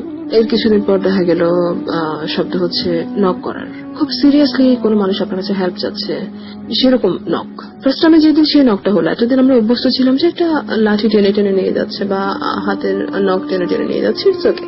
বাট প্রথম দিন যেভাবে নকটা হলো, যে ইমার্জেন্সি জানালাটা খোলো, আমার হেল্প দরকার, আমি এবং মা দুজন একসাথে উঠে বসে যাই। বাবা কিন্তু বাইরে থাকেন, বাট সেদিন বাবাও ছিলেন আমাদের সাথে। আমি মা দুজনে উঠে বসে যাই। ঘুমাতে একটু সময় লাগে, আমাদের খুব পুরনো অভ্যাস। তার উপর আবার এই বাসা আসার পর থেকে যেহেতু এগুলো হচ্ছে, দেন ঘুমটা আসলে ভাবে আসেও না।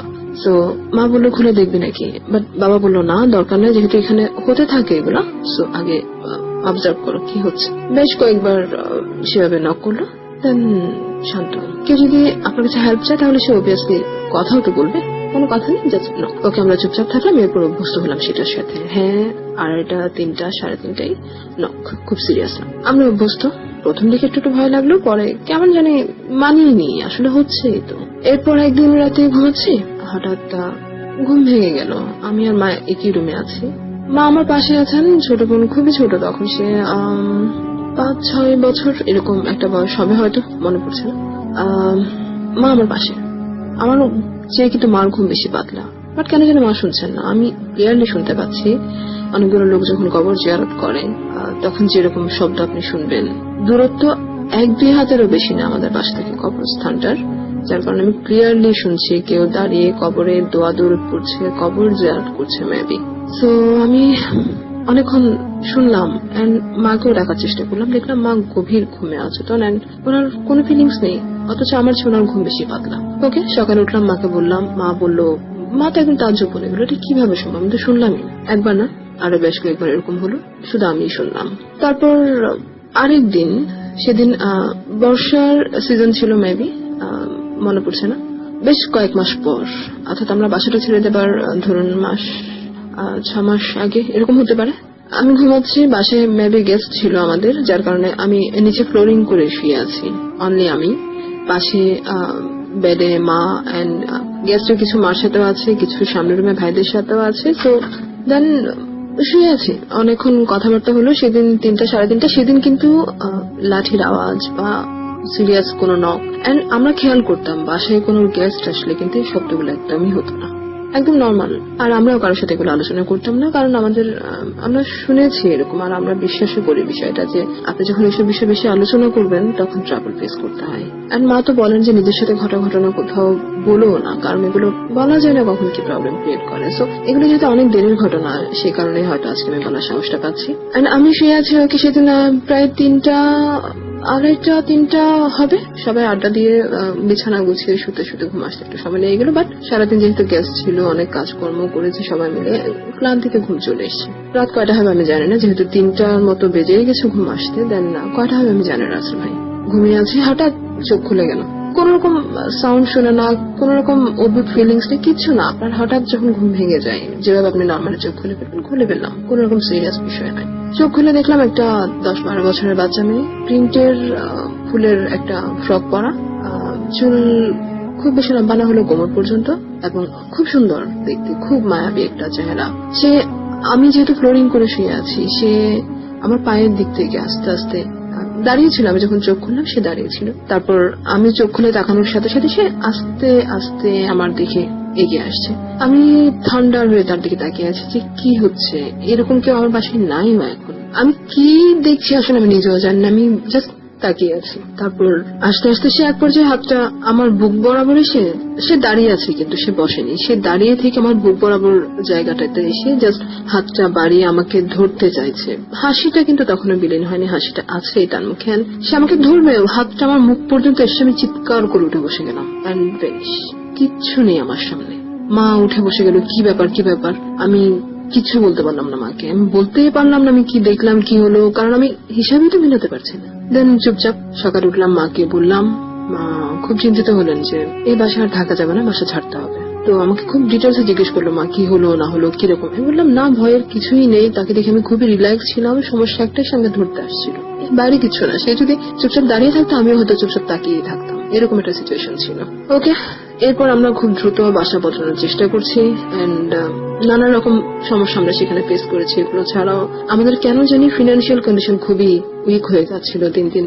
কেন জানি কোনো না কোনো সমস্যা আমাদের লেগেই থাকে, কোনো না কোনো, আমরা কিছুতেই সমস্যা থেকে বের হয়ে আসতে পারছি না, এরকম একটা সিচুয়েশন। দেন পাশে কিছু পুরনো লোকাল পিপল ছিল যারা ওখানেই থাকেন, ওরা বললো যে আপনারা আর এখান থেকে বের হয়ে যাওয়ার চেষ্টা করেন। এই ঘরে যারা এসছে তারা কিন্তু কখনো নিজেদের জিনিসপত্র বা নিজেদের সচ্ছল অবস্থা নিয়ে ব্যাক করতে পারেনি, ঘরটার অবস্থাই এরকম। কোনো ক্লারিফিকেশন নেই, বাট আপনারা বিশ্বাস করলে করেন, না করলে নাই, আপনারা বাসা চেঞ্জ করেন। দেন একদিন সকালে উঠে মা দরজার সামনে চাল ময়দা টাইপের কি সব পড়ে থাকতে দেখলো, খুবই অদ্ভুত একটা ফিলিংস, কি বলবো এটা। দেন সবকিছু আরো যেসব বলতে পারছি না বা বলা উচিত হবে বলে মনে করছি না, সবকিছু মিলিয়ে আমরা খুব দ্রুত বাসাটা চেঞ্জের সিদ্ধান্ত নিলাম। আল্লাহ রহমত আমরা চেঞ্জও করলাম। দেন আমাদের সবকিছু ঠিকঠাক, না এসব আর ফেস করলাম না, আমাদের এসব সমস্যা যাচ্ছিল একটা না একটা লেগে আছে, ওই সমস্যা থেকে আমরা বাইরে বের হয়ে আসলাম, পরিত্রাণ পেলাম। ওকে রাসেল ভাই, আজ আর নয়, নিজের সাথে ঘটা আরো কিছু ঘটনা আছে, আমি জানি না আসলে সেগুলো আমি শেয়ার করবো কিনা, বাট আদার্স যেসব আমার নানাবার রিলেটেড অনেক ঘটনা, আমার কাছ থেকে এত ঘটনা শুনেছি রাসেল ভাই, আমি চেষ্টা করব সেখান থেকে কিছু ঘটনা বলার জন্য। বাট কবে নাগাদ সময় বের করতে পারবো জানি না, হোপ করছি যে খুব শীঘ্রই হয়তো সময় বের করতে পারবো। ওকে, ভালো থাকবেন, দোয়া রাখবেন, আল্লাহ হাফেজ। Bhoot FM. The night comes alive with Graminphone.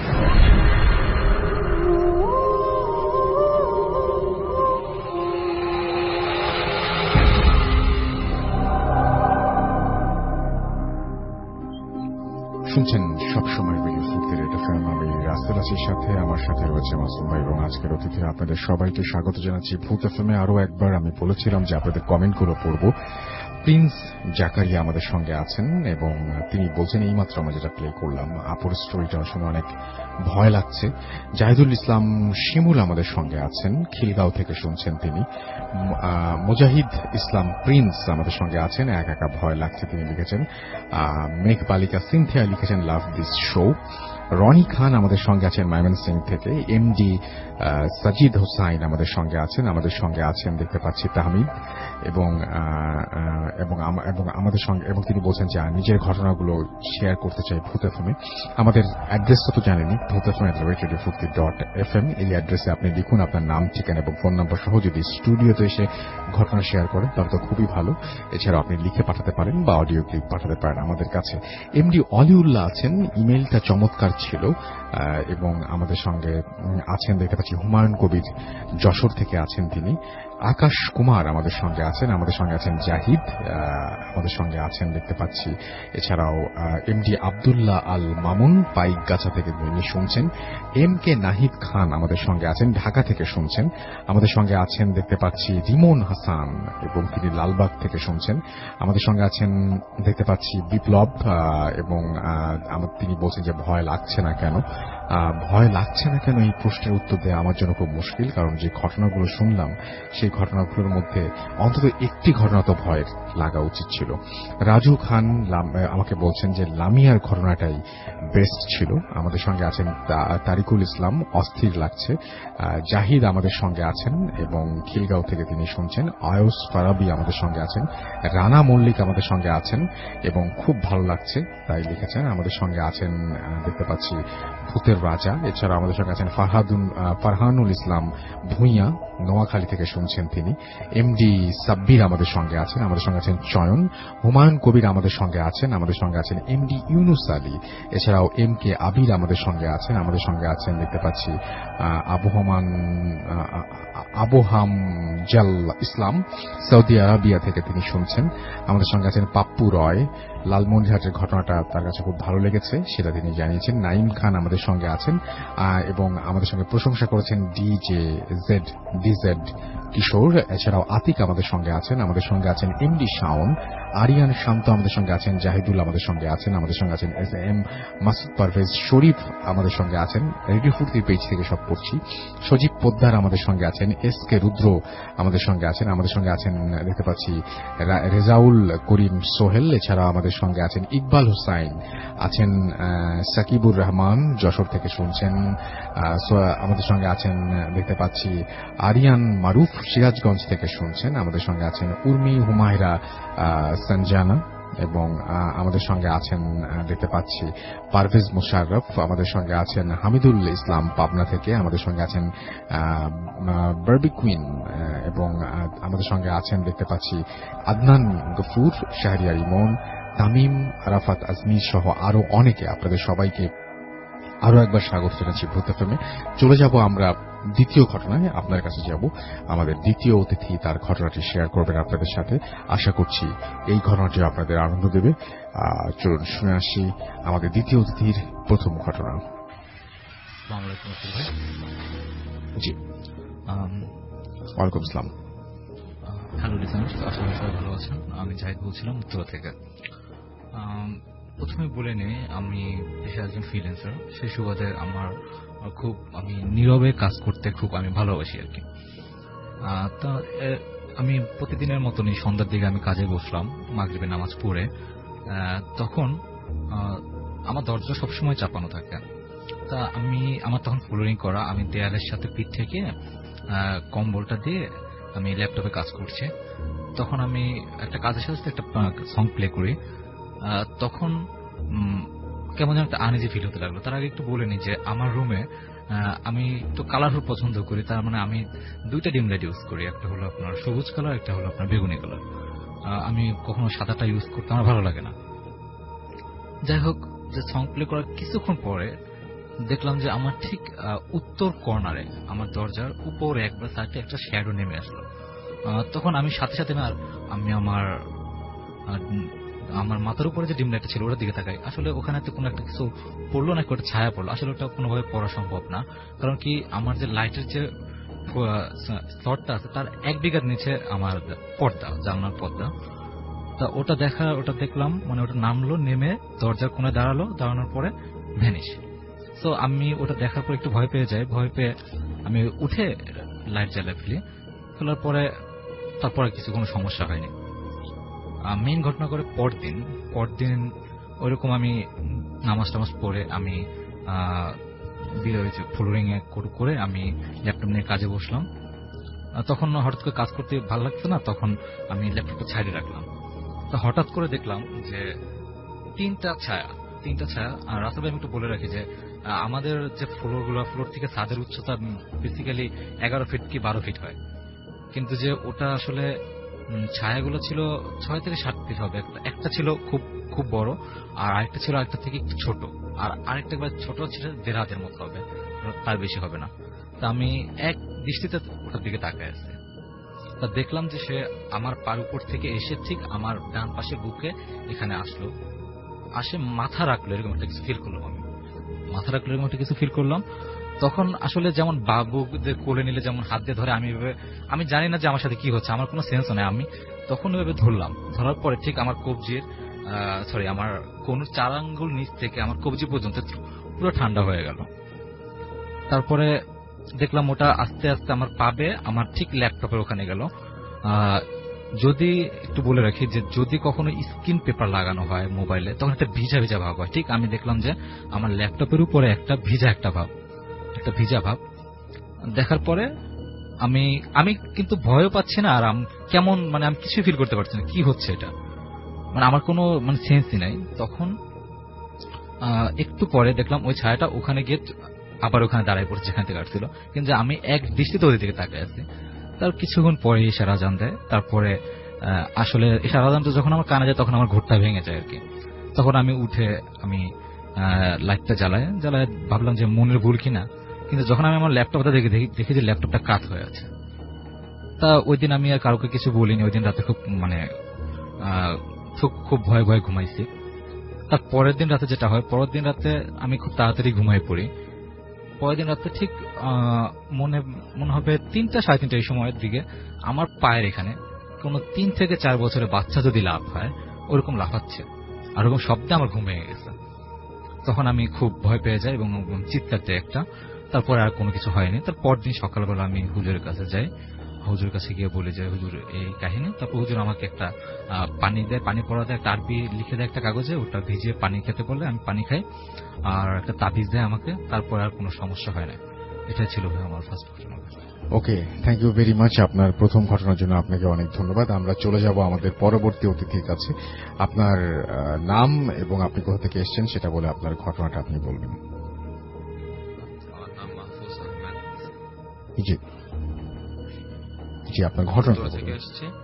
আমার ঘটনা আপনাকে একটু কাছ থেকে বলতে হবে। আমি উত্তরা থেকে এসেছি। আমার ঘটনাটা হচ্ছে 2013 সালে ঘটে যাওয়া। তখন তুলনামূলক আমি ছোটই। তা ঘটনাটা আসলে প্রিভিয়াস 2টা ঘটনার সাথে রিলেট করে। তা প্রথমত ঘটনাটা আমি শুনি আমার ওইখানে গ্রামে আর কি ঘটনাটা ঘটে, সেটা হচ্ছে খুলনাতে দিঘলিয়াতে। তা আমাদের ফার্স্টে তো মেইনলি আমাদের নানুর বাড়ি ছিল মাটির ঘরে। তা পরবর্তীতে মামা জায়গা জমি কিনে তার নতুন একটা বাসা আন্ডার কনস্ট্রাক্টেড। তখন আমি বেড়াতে যাই যখন, তখন আমার এক ফ্রেন্ড আমাকে বলে একটা ঘটনা, বলে যে আশেপাশে রিলেটেড। তা আগে বলি যে আমাদের ওই নতুন বাসার সামনে বরাবর সামনে তার একটা খাল ছিল। খালটা 3 ভাগে বিভক্ত। তো ফার্স্টে একদম সাইডে হচ্ছে 2 ভাগ, আর বড় একটা ভাগ হচ্ছে রেক্ট্যাঙ্গুলার। তো মাঝখান দিয়ে যে ভাগ হয়ে গেছে তা এপার থেকে ওপারে যাতায়াত করার মতো অবস্থা ছিল। তা ওইটার একেবারে কর্নারে ছোট যে ভাগটাতে, সেটাতে শুনতাম যে ওই এরিয়াটাতে বুধবার আর সোমবার কিছু একটা ডিফারেন্ট প্যারানর্মাল অ্যাক্টিভিটিস হতো আর কি। তা ওই ছোট যে একটা কর্নারে খাল ছিল, ওখানে নাকি প্রতি বুধবারে স্বর্ণের থালা বাসন ডাইনিং টেবিল এরকম উঠতো। তো মানুষও ওখানে যেত আর কি। একটা সিস্টেমেটিক্যালি ওখানে হতো যে প্রতি বুধবারে এই জিনিসটা আসে, আর মানুষও ওখানে যেত, অ্যাটেন্ড করতো। তা একদিন এক মহিলা আর কি লোভের বশবর্ত হয়ে একটা প্লেট নিয়ে আসে ওখান থেকে। তা ওনার আগে বলে রাখি, ওনার 2টা বাচ্চা ছিল। একটা হচ্ছে 2টাই ছেলে, একজন হচ্ছে 9 বছর বয়সী, আরেকজন হচ্ছে 14। তা ওইটা নেওয়ার পরে উনি অনেক কি উদ্ভট কিছু স্বপ্ন দেখা শুরু করে। আর ওই এরিয়াটাতেও আর কি প্যারানর্মাল কিছু ঘটনা ঘটতে শুরু করে। হয়তো বা কেউ ডুবে যাচ্ছে, বা কয়েকটা মৃতের সংখ্যা ঘটেছে যে কেউ কেউ মারা গেছে। আর তারা যারা মারা গেছে তারা এভারেজে টিনেজ। তা একদিন ওনার ওনাকে স্বপ্ন দেখানো হয় যে উনি যদি যা করেছে সে কাজটা অনেক ভুল করেছে, আর তার জন্য তাকে অনেক পে অফ করতে হবে, তার বাচ্চাকে নিয়ে নেবে এমন কিছু আর কি থ্রেট দেওয়া হয়। তা উনি পরবর্তীতে জিনিসটা খুবই ভয় পায়, তৎক্ষণাৎ ঘুম থেকে উঠে যায়, ওনার বাচ্চাকে দেখে যে আসলে বাচ্চাটা ঠিক আছে কিনা। তারপর উনি ওই মুহূর্তে কোনো লেট না করে উনি তাড়াতাড়ি চলে যাবে, প্লেটটা নিয়ে খালে মানে রেখে আসে। তারপর থেকে জিনিসটা আর কি অফ। তা ওই এরিয়াতে আরেকটা সেকেন্ড যে ঘটনাটা সেটা হচ্ছে আপনার আমার ওই ফ্রেন্ডই বলতেছে যে সোমবার ঘটে ওই ঘটনাটা। তা ওটা হচ্ছে আপনার একটা মানুষ মানুষ স্বাভাবিক না অস্বাভাবিক, ওনার বডি পার্টস কিছু কিছু নেই, যেমন গলা কাটা আর কি, যেরকম ফার্স্ট অফ অল হাত পা মানে খুব ক্ষত বিক্ষত। তা উনি এই এরিয়াটাতে খুব মানে একজন স্বাভাবিক মানুষের মধ্যে প্রতি রাতে হাঁটতো আর কি। তা এই ঘটনা মানে ওখানে যদি কেউ যদি ওনার সাথে আর কি দেখা হতো তো উনিও সামহাও অসুস্থ হয়ে পড়তো বা গায়ে কোন রকমের মানে ফানজাই টানজাই মানে কোনো ক্ষত হতো আর কি। তা আস্তে আস্তে ওনার এরকম খুবই খারাপ অবস্থা হতো। তা এই দুইটা ঘটনা রিলেট করতো। তা আমি যখন গেলাম আর কি ওখানে, আমাদের বাসা যখন কমপ্লিট হয়ে গেল, তা একদিন রাতে আমাদের কারেন্ট চলে গিয়েছিল। তো কারেন্ট চলে গিয়েছিল পরে সবাই আর কি উঠোনে আড্ডা দিচ্ছিল। তো তখন আর কি গল্প গুজব ছিল যে তখন ওখানকার ডাকাতের প্রলোভ বেশি বেড়ে গেছিল। তো ওই ব্যাপারে আমি তো এমনিতেও মোটামুটি ছোট ছিলাম, তা ওইটা নিয়ে ভয় ছিলাম। তো কারেন্ট আসলো বেশি রাত না, অ্যারাউন্ড 1:30 হ্যাঁ এরকমই। তা তখন আমি ঘুমাতে যাচ্ছি, তা আমার খালামণির সাথে ওই দিন রাতে ঘুমাতে হচ্ছিল। তো তখন মানে ছাদে তো এমনি আন্ডার কনস্ট্রাক্টেড, তো ছাদে বাঁশ টাস কুড়াল আর রান্না করার জন্য কাঠগুলো ছিল। তো ওইখানে হঠাৎ শব্দ হচ্ছিল যে চিলে ঘটনার গেটটা কেউ বারবার সিটকে খুলতেছে, আটকাইতেছে। আর এমনিতে আগে বলে রাখি যে প্রতিদিন 11টার মধ্যে আমার ছোট মামা করতো ওখানে চিলেকোঠার গেটটা আটকে ফেলতো। তা রাত বাজে 1:30, তা কে বা ওইভাবে গেট খুলবে, আটকাবে, এই করবে সেই করবে। আর পরে একটু পরে শোনা যায় যে উপরে কেউ হয়তো কুড়াল দিয়ে বাঁশ কাটছে, 2 ফালা করতেছে বা কাঠগুলো ছড়াচ্ছে এই সেই। তা ব্যাপারটা খুবই আর কি আমার জন্য আর কি খুবই ছিল। পরে আমি ভাবছি যে আমি হয়তো বা আমি নিজেই ফেস করছি। পরবর্তীতে পরদিন সকালে আমি আমার মেজো মামাকে বলি যে মামা আসলে তো এরকম এরকম হয়েছে, কি হয়েছে। তো মামা আসলে ইগনোর করে, আমাকে ইগনোর করে বলতেছে যে ঘরে তো মাল জিনিস কম, হয়তো তুমি ভুল শুনছো বা এরকম আওয়াজ এমনিতেই শুনতে পাওয়া যায়। কিন্তু আসলে পরে আমি দেখলাম যে ওনারা আসলে আমার ছোট মামার সাথে মানে আমার অ্যাবসেন্সে আর কি মানে আমি আর কি কোনোরকম আর কি শুনে যাই যে উনি বলতেছে যে ব্যাপারটা কিন্তু ও বুঝতে পারছে, সবাই আর কি মানে জিনিসটা বুঝতে পারছে। তা ওই দিনটা অ্যাক্সিডেন্টালি ছিল হলো সোমবার। তারপরে আরেকদিন মানে আমি তারপর রোজার ভ্যাকেশনে আবার গেলাম গ্রামে বেড়াইতে। তখন আমার নানু হচ্ছে খুবই ধার্মিক একজন মহিলা ছিলেন, উনি মারা গেছেন। তারপরে ওনার মানে উনি প্রায় সময় মানে রোজার মধ্যে আমরা সবাই তো সেরি খাইতে উঠতাম 3টার ভিতরে উঠে পড়তাম, কিন্তু উনি 1:30 2টার দিকে উঠে পড়তেন তাহাজ্জুদের নামাজ পড়তে রেগুলার। তা ওই দিন ছিল বুধবার, আর ওই দিন উনি ঘুম থেকে উঠে মানে অজু টজু করে আসলো, নামাজ পড়তে বসবে। এই সময় আর কি উনি টের পাচ্ছে যে ওনার রুম বরাবর ছাদের উপরে কেউ হয়তো বা লাফাচ্ছে। ওই সেম জিনিসটা উনি ফিল করতেছে যেটা আমি ফিল করছিলাম। তা আমার ছোট মামাকে বলতেছে যে আসলে কে উপরে কি কেউ আছে নাকি, বা যে দেখ কেউ, তুই কি গিয়েছিলি নাকি উপরে। তা বলতেছে না আমি তো যাইনি, কিন্তু আপনি নামাজ পড়েন, আপনি হয়তো বা ঘুমে তন্দ্রাচ্ছন্ন আছেন, ব্যাপারটা এরকম। তো তারপর থেকে এই 2টা ঘটনা আসলে আমার রাসেল ভাই আমার সাথে ঘটেছে। আমি তারপরে আমি চিন্তা করলাম যে প্রিভিয়াস 2টা ঘটনার সাথে রিলেট, যেহেতু প্রিভিয়াস 2টা ঘটনাই ঘটতো সোমবার আর বুধবারে, আর এই 2টা ঘটনা সেম কোইন্সিডেন্স এই সোমবার আর বুধবারে ঘটেছে। তা আমার মানে ওইটার পর থেকে আর আমি হয়তো বা ওইভাবে ফেসও করি না, আর তেমন যাওয়া হয় না গ্রামের বাড়ি। এই ছিল আমার ঘটনা। থ্যাংক ইউ সো মাচ আপনার ঘটনার জন্য, আপনাকে অনেক ধন্যবাদ। আমি দেখতে পাচ্ছি যে আমাদের এখানে লিখছেন অনেকে। এবার আমি একটু ভূত এফএমের যে পেজ রয়েছে সেই পেজ থেকে পড়বো, অর্থাৎ আমাদের আরজে রাসেল ভূত এফএম পেজ থেকে পড়ছি। আমাদের এখানে লিখেছেন দেখতে পাচ্ছি, খুব ভয় লাগছে আসলাম ভুঁইয়া। মেহেদি সিএসকে লিখেছেন যে ইমেইলটা জোস ছিল। অনিল কুমার জয় আমাদের সঙ্গে আছেন, এবং আমাদের সঙ্গে আছেন দেখতে পাচ্ছি এমডি কুবায়ের হোসাইন, এবং আমি দেখতে পাচ্ছি যে আমাদের সঙ্গে আছেন রবিন দাস, আছেন ভিভিএস ইয়াসিন, আমাদের সঙ্গে আছেন দেখতে পাচ্ছি এছাড়াও ইস্তিয়াক শুভ উল্লাপাড়া থেকে শুনছেন, সোহানুর রহমান সজল শুনছেন রাজশাহী থেকে, জাহিদ হাসান আমাদের সঙ্গে আছেন দেখতে পাচ্ছি হোসেন শিকদার আমাদের সঙ্গে আছেন, এছাড়াও দেখতে পাচ্ছি জাহিদুল ইসলাম শিমুল আমাদের সঙ্গে আছেন, এইচ এম রায়হান বরিশাল থেকে শুনছেন তিনি, আমাদের সঙ্গে আছেন শাহরিয়ার হাসান এবং আমাদের সঙ্গে আছেন প্রিন্স জাকারিয়া, আমাদের সাথে আছেন দেখতে পাচ্ছি এছাড়াও মোহাম্মদ আলী, আছেন তানজিব তৌফিক, এছাড়াও আছেন আমাদের সঙ্গে এমডি খোবায়ের হোসাইন, আমাদের সঙ্গে আছেন এবি সিদ্দিক খুলনা থেকে শুনছেন তিনি, তারিকুল ইসলাম আছেন আমাদের সঙ্গে বগুড়া থেকে শুনছেন, আমাদের সঙ্গে আছেন তানভীর আহমেদ, তিনি শুনছেন, তিনি বলছেন তিনি শুনছেন এবং তিনি বলছেন যে নতুন কিছু চান তিনি। ওকে, কিরকম আমাদের যদি একটু ইমেইল করে পাঠাতেন তাহলে আমরা খুবই উপকৃত হতাম।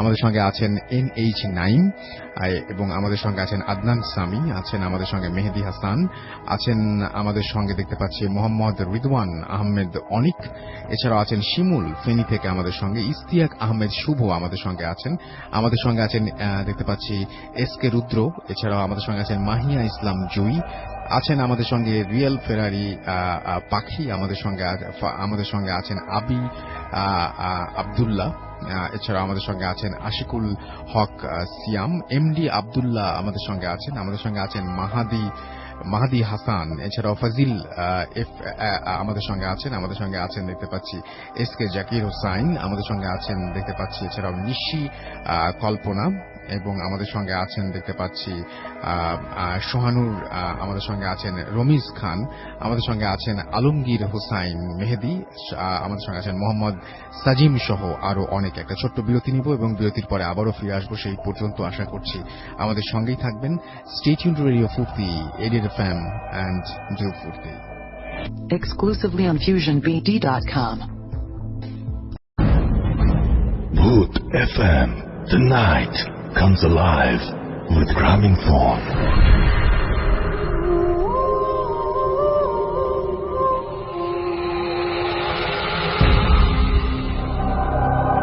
ওয়েলকাম ব্যাক, আবারও ফিরে এলাম ভূত এফএম নিয়ে এবং আপনাদের সবাইকে আরো একবার জানতে চাই the night comes alive with Grameenphone. এবং আমি চলে যাচ্ছি একটা ইমেইলে এখন, এবং এই ইমেইলটি পাঠিয়েছেন আমাদের একজন লিসেনার এবং তিনি লিখছেন যে ঘটনাটি 2000 সালে ঘটে যাওয়া। আমরা তখন মগবাজারে থাকতাম, কিছুটা সামনে আমাদের নিজ বাসা থাকা সত্ত্বেও আমার বড় চাচার বাসায় জয়েন্ট ফ্যামিলি মতো সবাই একসাথে থাকতাম। খুব সুন্দর দিনগুলো কাটছিল আমাদের। আমি তখন ছোট, ক্লাস 6-এ পড়ি। আমার দুই ভাই বোনদের মধ্যে আমি একাই। আমার ছোট চাচা একটু পাগল ও ফকির বিশ্বাস করতেন, আর আমার মা ফকির ও এতিমদের খাওয়াতে ভালোবাসতেন। একদিন হঠাৎ করে রাস্তা থেকে আমার চাচা একজন লোক নিয়ে আসলেন। ঠিক পাগল বলা যাবে না, আবার ফকিরও বলা যাবে না। তার পরনে ছিল কালো জুব্বা ধরনের কাপড়, গলায় অনেক তসবিহ এবং হাতে ছিল একটা লাঠি। বুড়ো মানুষদের হাতে যেমন লাঠি থাকে তেমন, কিন্তু আমার পুরোপুরি মনে হচ্ছিল তার বয়স খুব বেশি একটা ছিল না, আর চুল দাড়ি সবই ছিল কাঁচা। আনুমানিক বয়স হিসেব করতে গেলে 35 থেকে 40-এর মধ্যে। ওনাকে আমার মা বাড়ির কোথায় জানতে চাইলেন, তখন উনি উত্তর দিলেন পাগলদের কোনো বাড়িঘর থাকে না।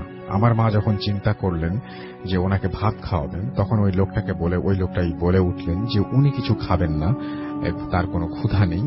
আর ওই লোকটা আমার মা আর বোনের মুখের দিকে তাকিয়ে থাকেন এবং কিছুক্ষণ পরে আমার মাকে বললেন যে তুই অনেক ভালো মনের মানুষ, কিন্তু তোর সামনে অনেক বিপদ, তোর কষ্ট হবে। আমার মা ব্যাপারটা বেশি গুরুত্ব দিল না। পরে আমার বড় বোন কেউ বলল একই কথা। আমার বড় বোনের মাথায় একটু চিন্তা ঢুকে গেল, আর আমার ছোট চাচাকে বলল যে তুই খুব ভালো মনের মানুষ, পরোপকারী, কিন্তু মানুষের উপকার করতে গিয়ে নিজেই বিপদে পড়বি। এত সব শোনার পরে আমরা সবাই একটু চিন্তায় পড়ে যাই। এবং আর এদিকে আমাদের বাসায় আমরা বাবার বাসায় ফেরার সময় হয়ে উঠেছে এবং আমার বাবা ফকির কবিরাজ একদমই পছন্দ করতেন না। আমার মা তাড়াহুড়া করে ওনাকে বিদায় করে দেওয়ার জন্য ব্যস্ত হয়ে উঠলেন এবং একবার বললেন ভাত খেতে, উনি বললেন খাবেন না, উল্টো আমাদের খাওয়াবেন। আমার মাকে বললেন যে হা করতে, যথারীতি আমার মা হা করলেন। তিনি হাত থেকে কিছু একটা নিয়ে মায়ের মুখে দিলেন এবং খেতে বললেন। আমার বড় বোনকেও হা করতে বললেন এবং কিছু একটা খেতে দিলেন। আমরা সবাই দেখছিলাম ওনার হাতে কিছু নেই, কিন্তু মুঠ করছেন এবং কিছু একটা খেতে দিচ্ছেন। এরপর আমি বললাম যে আমাকেও খাওয়াতে হবে, এক প্রকার জোর শুরু করলাম। হেসে বলল, তুই খাবি, ঠিক আছে হা কর। আমি খাওয়ার থেকে বেশি আগ্রহী ছিলাম দেখার জন্য কোথা থেকে কি হচ্ছে, খাবার আসছে কোথা থেকে। আমি দেখছিলাম হাত মুঠ করার সময় হাতে কিছু নেই, মুঠ খুলতেই হাতের মুঠের মাঝখান থেকে ঠিক বুড়ো আঙ্গুল এবং তর্জমার আঙ্গুলের মাঝখানে হাতের পাতা থেকে লাল রঙের চেরি ফলের মতো কিছু একটা বের হচ্ছে এবং আমার মুখে দিলেন তিনি এবং বললেন যে কি ফল এটা বলতে পারবি? তখন চেরি ফলের নামটা আমার মাথায় আসলো না। এর মধ্যে সবার কাছ থেকে বিদায় নিলেন তিনি এবং ওনাকে বিদায় দেওয়ার জন্য আমরা তাড়াহুড়া করছিলাম, কারণ আমার বাবার বাসায় ফেরার সময় হয়ে উঠেছে। উনি বাসার মেইন গেট দিয়ে বের হলেন। তখন আমার বড় বোন কৌতূহল শুরু হল তার এবং কিসের একটা বিপদ সেটা জানতে চাইলেন। সাথে সাথে আমাকে আবার তাকে ডাকতে পাঠালেন। আমি দৌড়ে গেটে সামনে গিয়ে দেখি কেউ নেই। আমাদের বাসার বাইরে গেটের থেকে রাস্তার গলি বেশ লম্বা একটা জায়গা এবং যেতে প্রায় 1 মিনিটের মতো সময় লাগবেই। আমাদের মাঝখানে আমার খুব বেশি হলে 10 সেকেন্ডের একটা গ্যাপ ছিল। এই অল্প সময়ে পার হওয়াটা সম্ভব না। যাই হোক, আমি ওই গলিটা পুরোটাই দৌড়ে পার হয়ে মেইন রোডে উঠে দেখি তাকে খোঁজার জন্য ডানে বায়ে তাকিয়ে থাকি এবং পাই না, বাসায় ফিরে আসি। এরপর সময়ের ব্যবধানে ঘটতে থাকে আমাদের সাথে নানান রকমের ঘটনা। কিছুদিন পর আমার ছোট চাচা মিথ্যা খুনের মামলায় ফেঁসে যান। বড় বোনের বিয়ে হয়, আমার দুলাভাই তাকে নিয়ে যায় ইউরোপে এবং বড় বোন অনেক বড় বড় বিপদের সম্মুখীন হন সেখানে। এর কয়েক বছর পর আমাদের নিজস্ব বাড়ি সেখানে ভেঙে ফেলা হয় কোনো একটা কারণে এবং সেখানে আমাদের বাড়ি থেকে উঠে চলে আসতে হয় এবং কিছুদিন পর আমার বাবার ফুসফুসের ক্যান্সার ধরা পড়ে এবং তিনি মারা যান। এর কিছুদিন পর আমার বড় দুলাভাইও ব্রেন টিউমারে আক্রান্ত হন এবং মারা যান। আরেকটা কথা বলতে ভুলে গেছি, এর মাঝে দীর্ঘ কয়েক বছর আমার মা অনেক অসুস্থ ছিলেন এবং সবশেষে তিনিও মারা যান। আর এই সব বেদনাময় ঘটনার প্রত্যক্ষদর্শী আমরা 3 ভাই বোন। আমাদের জন্য আপনারা সবাই দোয়া করবেন, আল্লাহ যেন আমাদের ভালো রাখেন। আমাদের কাছে আরো কিছু ঘটনা আছে, পরে সময় পেলে সেটা শেয়ার করব। ভূতফিল্মের সকল লিসনারকে তারপরে তিনি ধন্যবাদ জানিয়েছেন। আপনারাও ভালো থাকুন এবং আপনাদের জন্য অনেক দোয়া থাকলো। আমরা চলে যাচ্ছি আমাদের পরবর্তী অতিথির কাছে। আপনি আপনার নামটা একটু বলেন, তারপর আপনি কোথা থেকে এসেছেন সেটা একটু বলবেন। আসসালামু আলাইকুম রাসেল ভাই, আমার নাম সুমন হোসেন শুভ্র, আমি আসছি সিলেট থেকে। ওকে, প্রথমে আপনাকে অনেক ধন্যবাদ। আপনাকে ডেকেছিলাম এবং আপনি সিলেট থেকে চলে এসেছেন এবং আপনি ঢাকায় এসে পৌঁছেছেন কবে? গতকালকে। আচ্ছা, তো আপনার ঘটনায় চলে যাই আমরা। থ্যাংক ইউ রাসেল ভাই। রাসেল ভাই, আমি প্রথমে যে ঘটনাটা বলবো সেটা আমার মায়ের সাথে ঘটে যাওয়া ঘটনা। জি। আর রাসেল ভাই, আমার মা একজন নামাজি ছিলেন, ধার্মিক মানুষ ছিলেন। তো মা প্রতি রাতে মা তাহাজ্জুদ গুজে উঠছিলেন। তাহাজ্জুদ নামাজ পড়ার জন্য রাতে উঠতেন, উঠে অজু করার জন্য উঠতেন। আমাদের কল ছিল, চাপ কল ছিল। চাপ কলে উনি অজু করতেন না, উনি পুকুরে ঘাটে যেতেন। তো রাসেল ভাই, উনি পুকুর ঘাটে যাওয়ার জন্য প্রস্তুত হলেন এবং পুকুর ঘাটে গেলেন। পুকুর ঘাটে যাওয়ার পর রাসেল ভাই, আমাদের পুকুর ঘাটের পাশে এক পাশে ছিল কবরস্থান, একটা বড় কবরস্থান। সেটা আমাদের 2-3 বাড়ি মিলিয়ে একটা কবরস্থান করা হয়েছে। আর আমাদের বাড়িগুলো ছিল রাসেল ভাই অনেক বড় বাড়ি। তো যাই হোক রাসেল ভাই, উনি অজু করার সময় উনি একটা জিনিস খেয়াল করলেন, ওনার হাতের বামে অর্থাৎ রাস্তার পাশে কবরস্থানের নিচে কে জানি অজু করতেছেন। উনি প্রথম লুক করেন নাই ভালো করে, তারপরে উনি আবারও স্পষ্ট করে দেখলেন যে সাদা পোশাকধারী কেউ একজন অজু করতেছেন, মা অজু করতেছেন। তো মা অজু করা শেষ, অজু করে মা আবার একটা জিনিস করতো, মা প্রতিদিন অজু করে মা দুরূদ পড়তেন, দোয়া দুরূদ পড়তেন। আসমানের দিকে তাকিয়ে, চাঁদের দিকে তাকিয়ে উনি দুরূদ পড়তেন। এটা মার নিয়মিত একটা স্বভাব ছিল। তো যাই হোক, মা ওটাতে কেয়ার করে নাই, কোনো কেয়ার করে নাই যে কেউ উজু করছেন বা না করছেন, ওটা খেয়াল না করে মা চলে আসছেন, বাসায় চলে আসছেন। চলে আসার পর এইভাবে মা প্রতি রাত মা নামাজ পড়তে উঠতেন, এমনকি পুকুর ঘাটে যেতেন। যখন যেতেন তখনই ওনার সাথেই এই জিনিসটা দেখা হতো, এবং খেয়াল করতেন যে এখানে উনি বুঝছেন যে এটা জিন জাতীয় কিছু, এমনকি জিনে উনি বলছেন যে মার সাথে সে উজু করতে আসেন।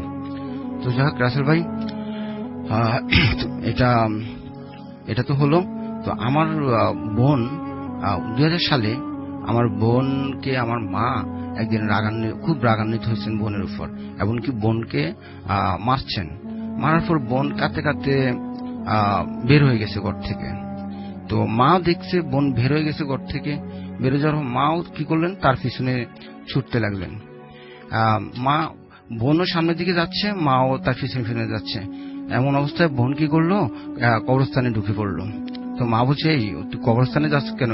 দাঁড়া, মা মারবো না, তুই মার সাথে চলে আয়, মা মারবো না। তারপরে ও মার কথা না শুনে কবরস্থানে ঢুকে পড়লো। মা তো ভাবলো যে ও কবরস্থানে গেল, ওকে নিয়ে আসতে হবে। রাসেল ভাই যখন কবরস্থানে ঢুকলো তখন মাও তার পিছনে কবরস্থানে ঢুকলো। ঢুকার পর এক পর্যায়ে দেখলো সে আর নাই, মার সামনে থেকে ভ্যানিশ হয়ে গেল। তো মা এখন তো তাকে না নেওয়া পর্যন্ত মা এখান থেকে নড়তে পারতেছে না।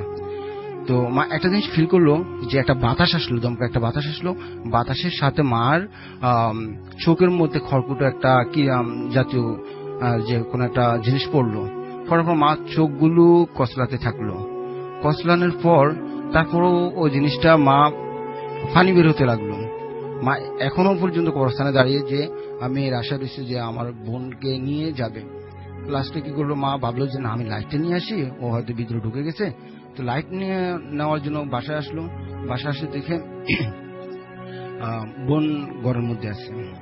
তো জিজ্ঞেস করলো, কিরে আমি তোকে তাড়া করলাম, তুই যে কবরস্থানে ঢুকে পড়লি, তুই আবার কখন আসলি? বললো, কই না তো মা, আমি তো কবরস্থানে যাইনি, আমি তোমার পিছন দিয়ে আমি দরজা দিয়ে আবার ঢুকে পড়লাম। তো রাসেল ভাই যখন ওর কাছ থেকে মা এটা শুনলো, মা তখন বুঝতে পারলো আসলে এটা স্বাভাবিক কিছু ছিল না। এখন আমার মা আসলে খুবই অসুস্থ ব্যক্তিগতভাবে, উনি ব্রেন স্ট্রোক করছেন। কিন্তু উনি একটা জিনিস বেশি আমাদেরকে বলতেছেন যে ওনার সামনে কেউ একজন দাঁড়িয়ে আছেন, ইভেন কি ওনাকে ডাকছেন। উনি এমনও যে ওগুলার ভয়ে, যে খারাপ বা পেতনি বলেন যাই বলেন, ওগুলার ভয়ে উনি কি করেন, খাটের নিচে ঢুকে যান অথবা দরজার চিপায় ঢুকে যান। তো এইভাবে আমরা কি করলাম, মার এই সমস্ত দেখে আমরা হুজুর ডাকলাম। হুজুরকে বললাম যে হুজুর আসলো, ঘরে আসা মাকে দেখলো, তাবিজ লিখে দিল। দেওয়ার পর এখনো পর্যন্ত তাবিজ লেখার পরও মার কিছু হচ্ছে না। মা তারপরেও ওই জিনিসগুলো, দুঃস্বপ্নগুলো দেখতেছে। ইভেন কি হঠাৎ করে রাতে ঘুম ভেঙে যায়, চিলাচিলি করা শুরু করে, ওনাকে ধরে নিয়ে যাবে, ওনাকে মারবে, ওই যে দাঁড়িয়ে আছে, ওই চিপাতে আছে, এই ধরনের বিভিন্ন কথা বলতেছেন। যে ঘটনাগুলো মার সাথে ঘটতেছে আসলে আদৌ আমরা বুঝতে পারতেছি না। হুজুরাও তাবিজ দিল, ওই তাবিজগুলো আমরা মার সাথে সঙ্গে রাখলাম, কোনো কাজ হচ্ছে না। এখনো এই সমস্যাগুলো হয়ে যাচ্ছে, এই সমস্যা হয়ে যাচ্ছে। আসলে খুব মাকে নিয়ে খুব চিন্তিত। ওকে, থ্যাংক ইউ সো মাচ আপনার ঘটনার জন্য, এবং সবচেয়ে বেশি ধন্যবাদ আপনাকে, আপনি সিলেট থেকে কষ্ট করে এসেছেন সেই জন্য। আমি দেখতে পাচ্ছি আমাদের এখানে অনেকেই লিখছেন এখনো পর্যন্ত, এবং তানভীর আহমেদ রাসেল আমাদের সঙ্গে আছেন, আমাদের সঙ্গে আছেন লিওন আহমেদ সানি, কুড়িগ্রাম থেকে শুনছেন তিনি, মেহেদি সিএসকে আমাদের সঙ্গে আছেন উর্মিলা ইসলাম, এছাড়াও গাজী আব্দুল্লাহ আমাদের সঙ্গে আছেন, ইমেলটার এখনো প্রশংসা করছেন। আমাদের সঙ্গে আছেন শুভ পল, শেখ জব্বার ওমান থেকে শুনছেন, আমাদের সঙ্গে আছেন তানভীর আজাদ, আমাদের সঙ্গে আছেন দেখতে পাচ্ছি মোহাম্মদ ইউনুস, আমাদের সঙ্গে আছেন আরো অনেকেই। আমরা ছোট একটা বিরতি নিয়ে তারপরে আবারও আপনাদের ইমেইলগুলো পড়ব। সেই পর্যন্ত আশা করছি আমাদের সঙ্গে থাকবেন। স্টে টিউনড ফর ইওর ফুর্তি এন্টারটেইনমেন্ট এন্ড ডু ফুর্তি। মা, মনে আছে ছোটবেলার নীল সোয়েটারটা? দুটো কাটা দিয়ে কিভাবে যে বুনতে আসতো একটা জামা, আর ওই যে কাগজ কেটে কি সুন্দর ফুল আর পাখি। তোমার গুণগুলো না কিছুই পেলাম না। মায়ের জন্য মনে মনে এমন কত কথাই না জমানো থাকে না। 1 নম্বর নেটওয়ার্কে কথা বলুন আধা পয়সা প্রতি সেকেন্ডে যে কোনো জিপি নম্বরে। মাত্র 21 টাকা রিচার্জে 2 দিন মেয়াদে অথবা 49 টাকা রিচার্জে 5 দিন মেয়াদে। বিস্তারিত গ্রামীণফোন.com। এই জ্যামের কারণে অনেক কিছু মিস করেছি। বাংলাদেশ সিরিজ জিতলো, লাইভ দেখতে পারলাম না। লোগান টিভি প্রিমিয়ার মিস, আর লাইভ একাডেমি অ্যাওয়ার্ড সেটাও। দোস্ত আপনার জ্যামের বসে তো জিমাচ্ছেন, তাহলে কি করব? Bhoot FM. The night comes alive with Grameenphone.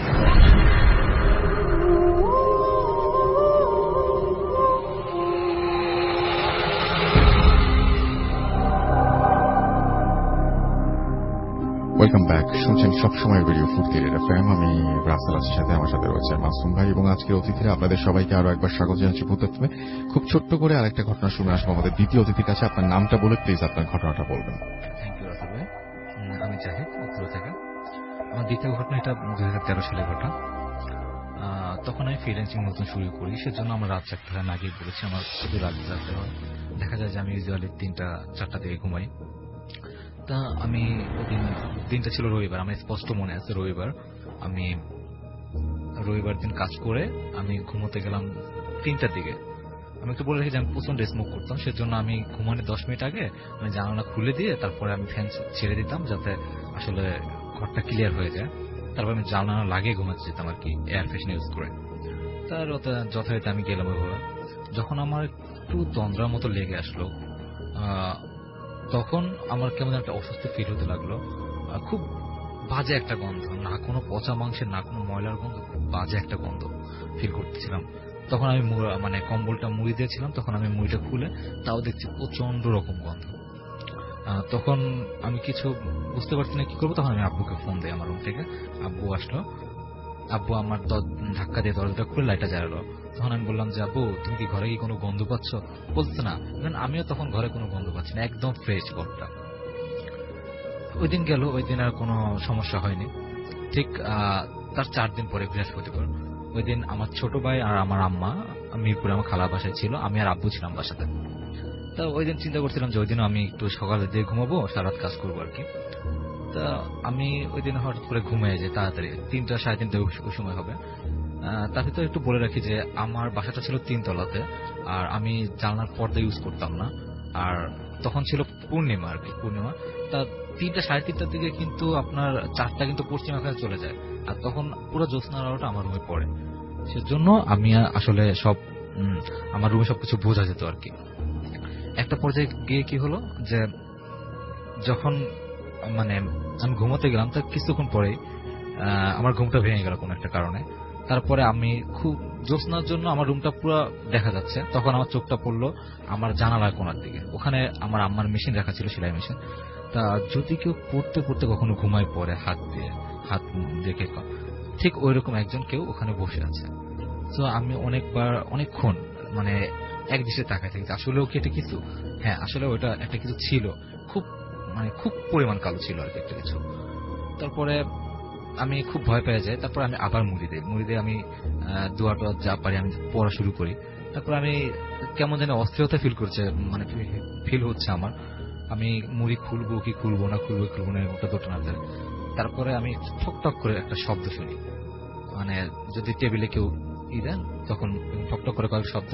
তখন আমি আমার মুড়িটা খুলে দেওয়ার পরে দেখি যে একটা শ্যাডো, বেশি লম্বা না, 5 ফিটের মতো হবে, দাঁড়ায় আছে। আমি তার চোখগুলো বুঝতে পারছি না, তার মুখটো কিছু নাকাম কিছুই বুঝতে পারছি না। সে দাঁড়ায় আছে, আমার কাছে মনে হচ্ছে সে আমার দিকে আসতেছে। তো তখন আমি 7-5 কিছু না হবে চিৎকার দিয়ে আমার ঘর থেকে বের হয়ে যায়। আমি আমার ছোট ভাই রুমে চলে আসি। তখন আব্বু আসলে ওইভাবে টের পাইনি, অনেক মাঝরাত ছিল আর কি। তা সারা রাতটা আমার ওই রুমে লাইট জ্বালায় কাটাই দিই, টিভি ছেড়ে আর কি। এই ছিল ভাই আমার দ্বিতীয় ঘটনা।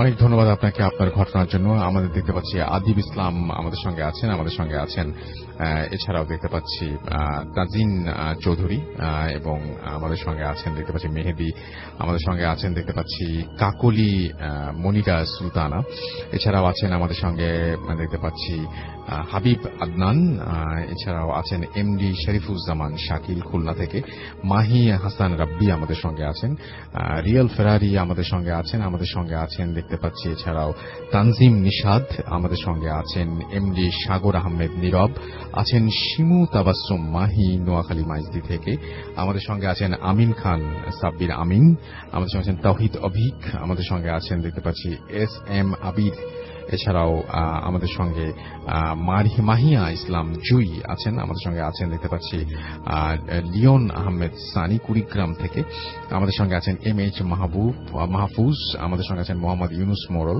এছাড়াও আছেন এমডি রাহাত খান সহ আরো অনেকে। আমাদের রেডিও ফুর্তি যে পেজ সেখানেও আছেন অনেকে আমাদের সঙ্গে আছেন, দেখতে পাচ্ছি এই মুহূর্তে জাহিদ সাকিব আমাদের সঙ্গে আছেন, রাজু খান, এছাড়াও আছেন আমাদের সঙ্গে নাহিন আফরিন মান্নি, এছাড়াও আমাদের সঙ্গে আছেন, দেখতে পাচ্ছি সাদিয়া আফরিন শিলা আছেন আমাদের সঙ্গে, মারিয়া দৌলন আছেন আমাদের সঙ্গে, দেখতে পাচ্ছি মোহাম্মদ জুনায়েদ আমাদের সঙ্গে, জাকারিয়া নুহু আমাদের সঙ্গে আছেন, আমাদের সঙ্গে রুবেল পাটোয়ারি আছেন, আমাদের সঙ্গে আছেন ইমরান হুসাইন, বিদ্যুৎ হুসাইন শুভ আমাদের সঙ্গে আছেন, জাহিদ আহমেদ তুষার আমাদের সঙ্গে আছেন। এমডি রুবেল পাটোয়ারি শুনছেন কিন্তু কুয়েত থেকে আমাদেরকে এই মুহূর্তে, লিটন নাটোর থেকে আমাদের সঙ্গে আছেন, ইস্তিয়াক বিন ইসলাম আমাদের সঙ্গে আছেন এবং তিনি উত্তরা থেকে শুনছেন। আমাদের সঙ্গে আছেন, দেখতে পাচ্ছি আশফাকুল রহমান শিহাব, এছাড়াও আমাদের সঙ্গে আছেন মাহাদি মিজান অনিক সহ আরো অনেকে। আপনারা যারা এতক্ষণ পর্যন্ত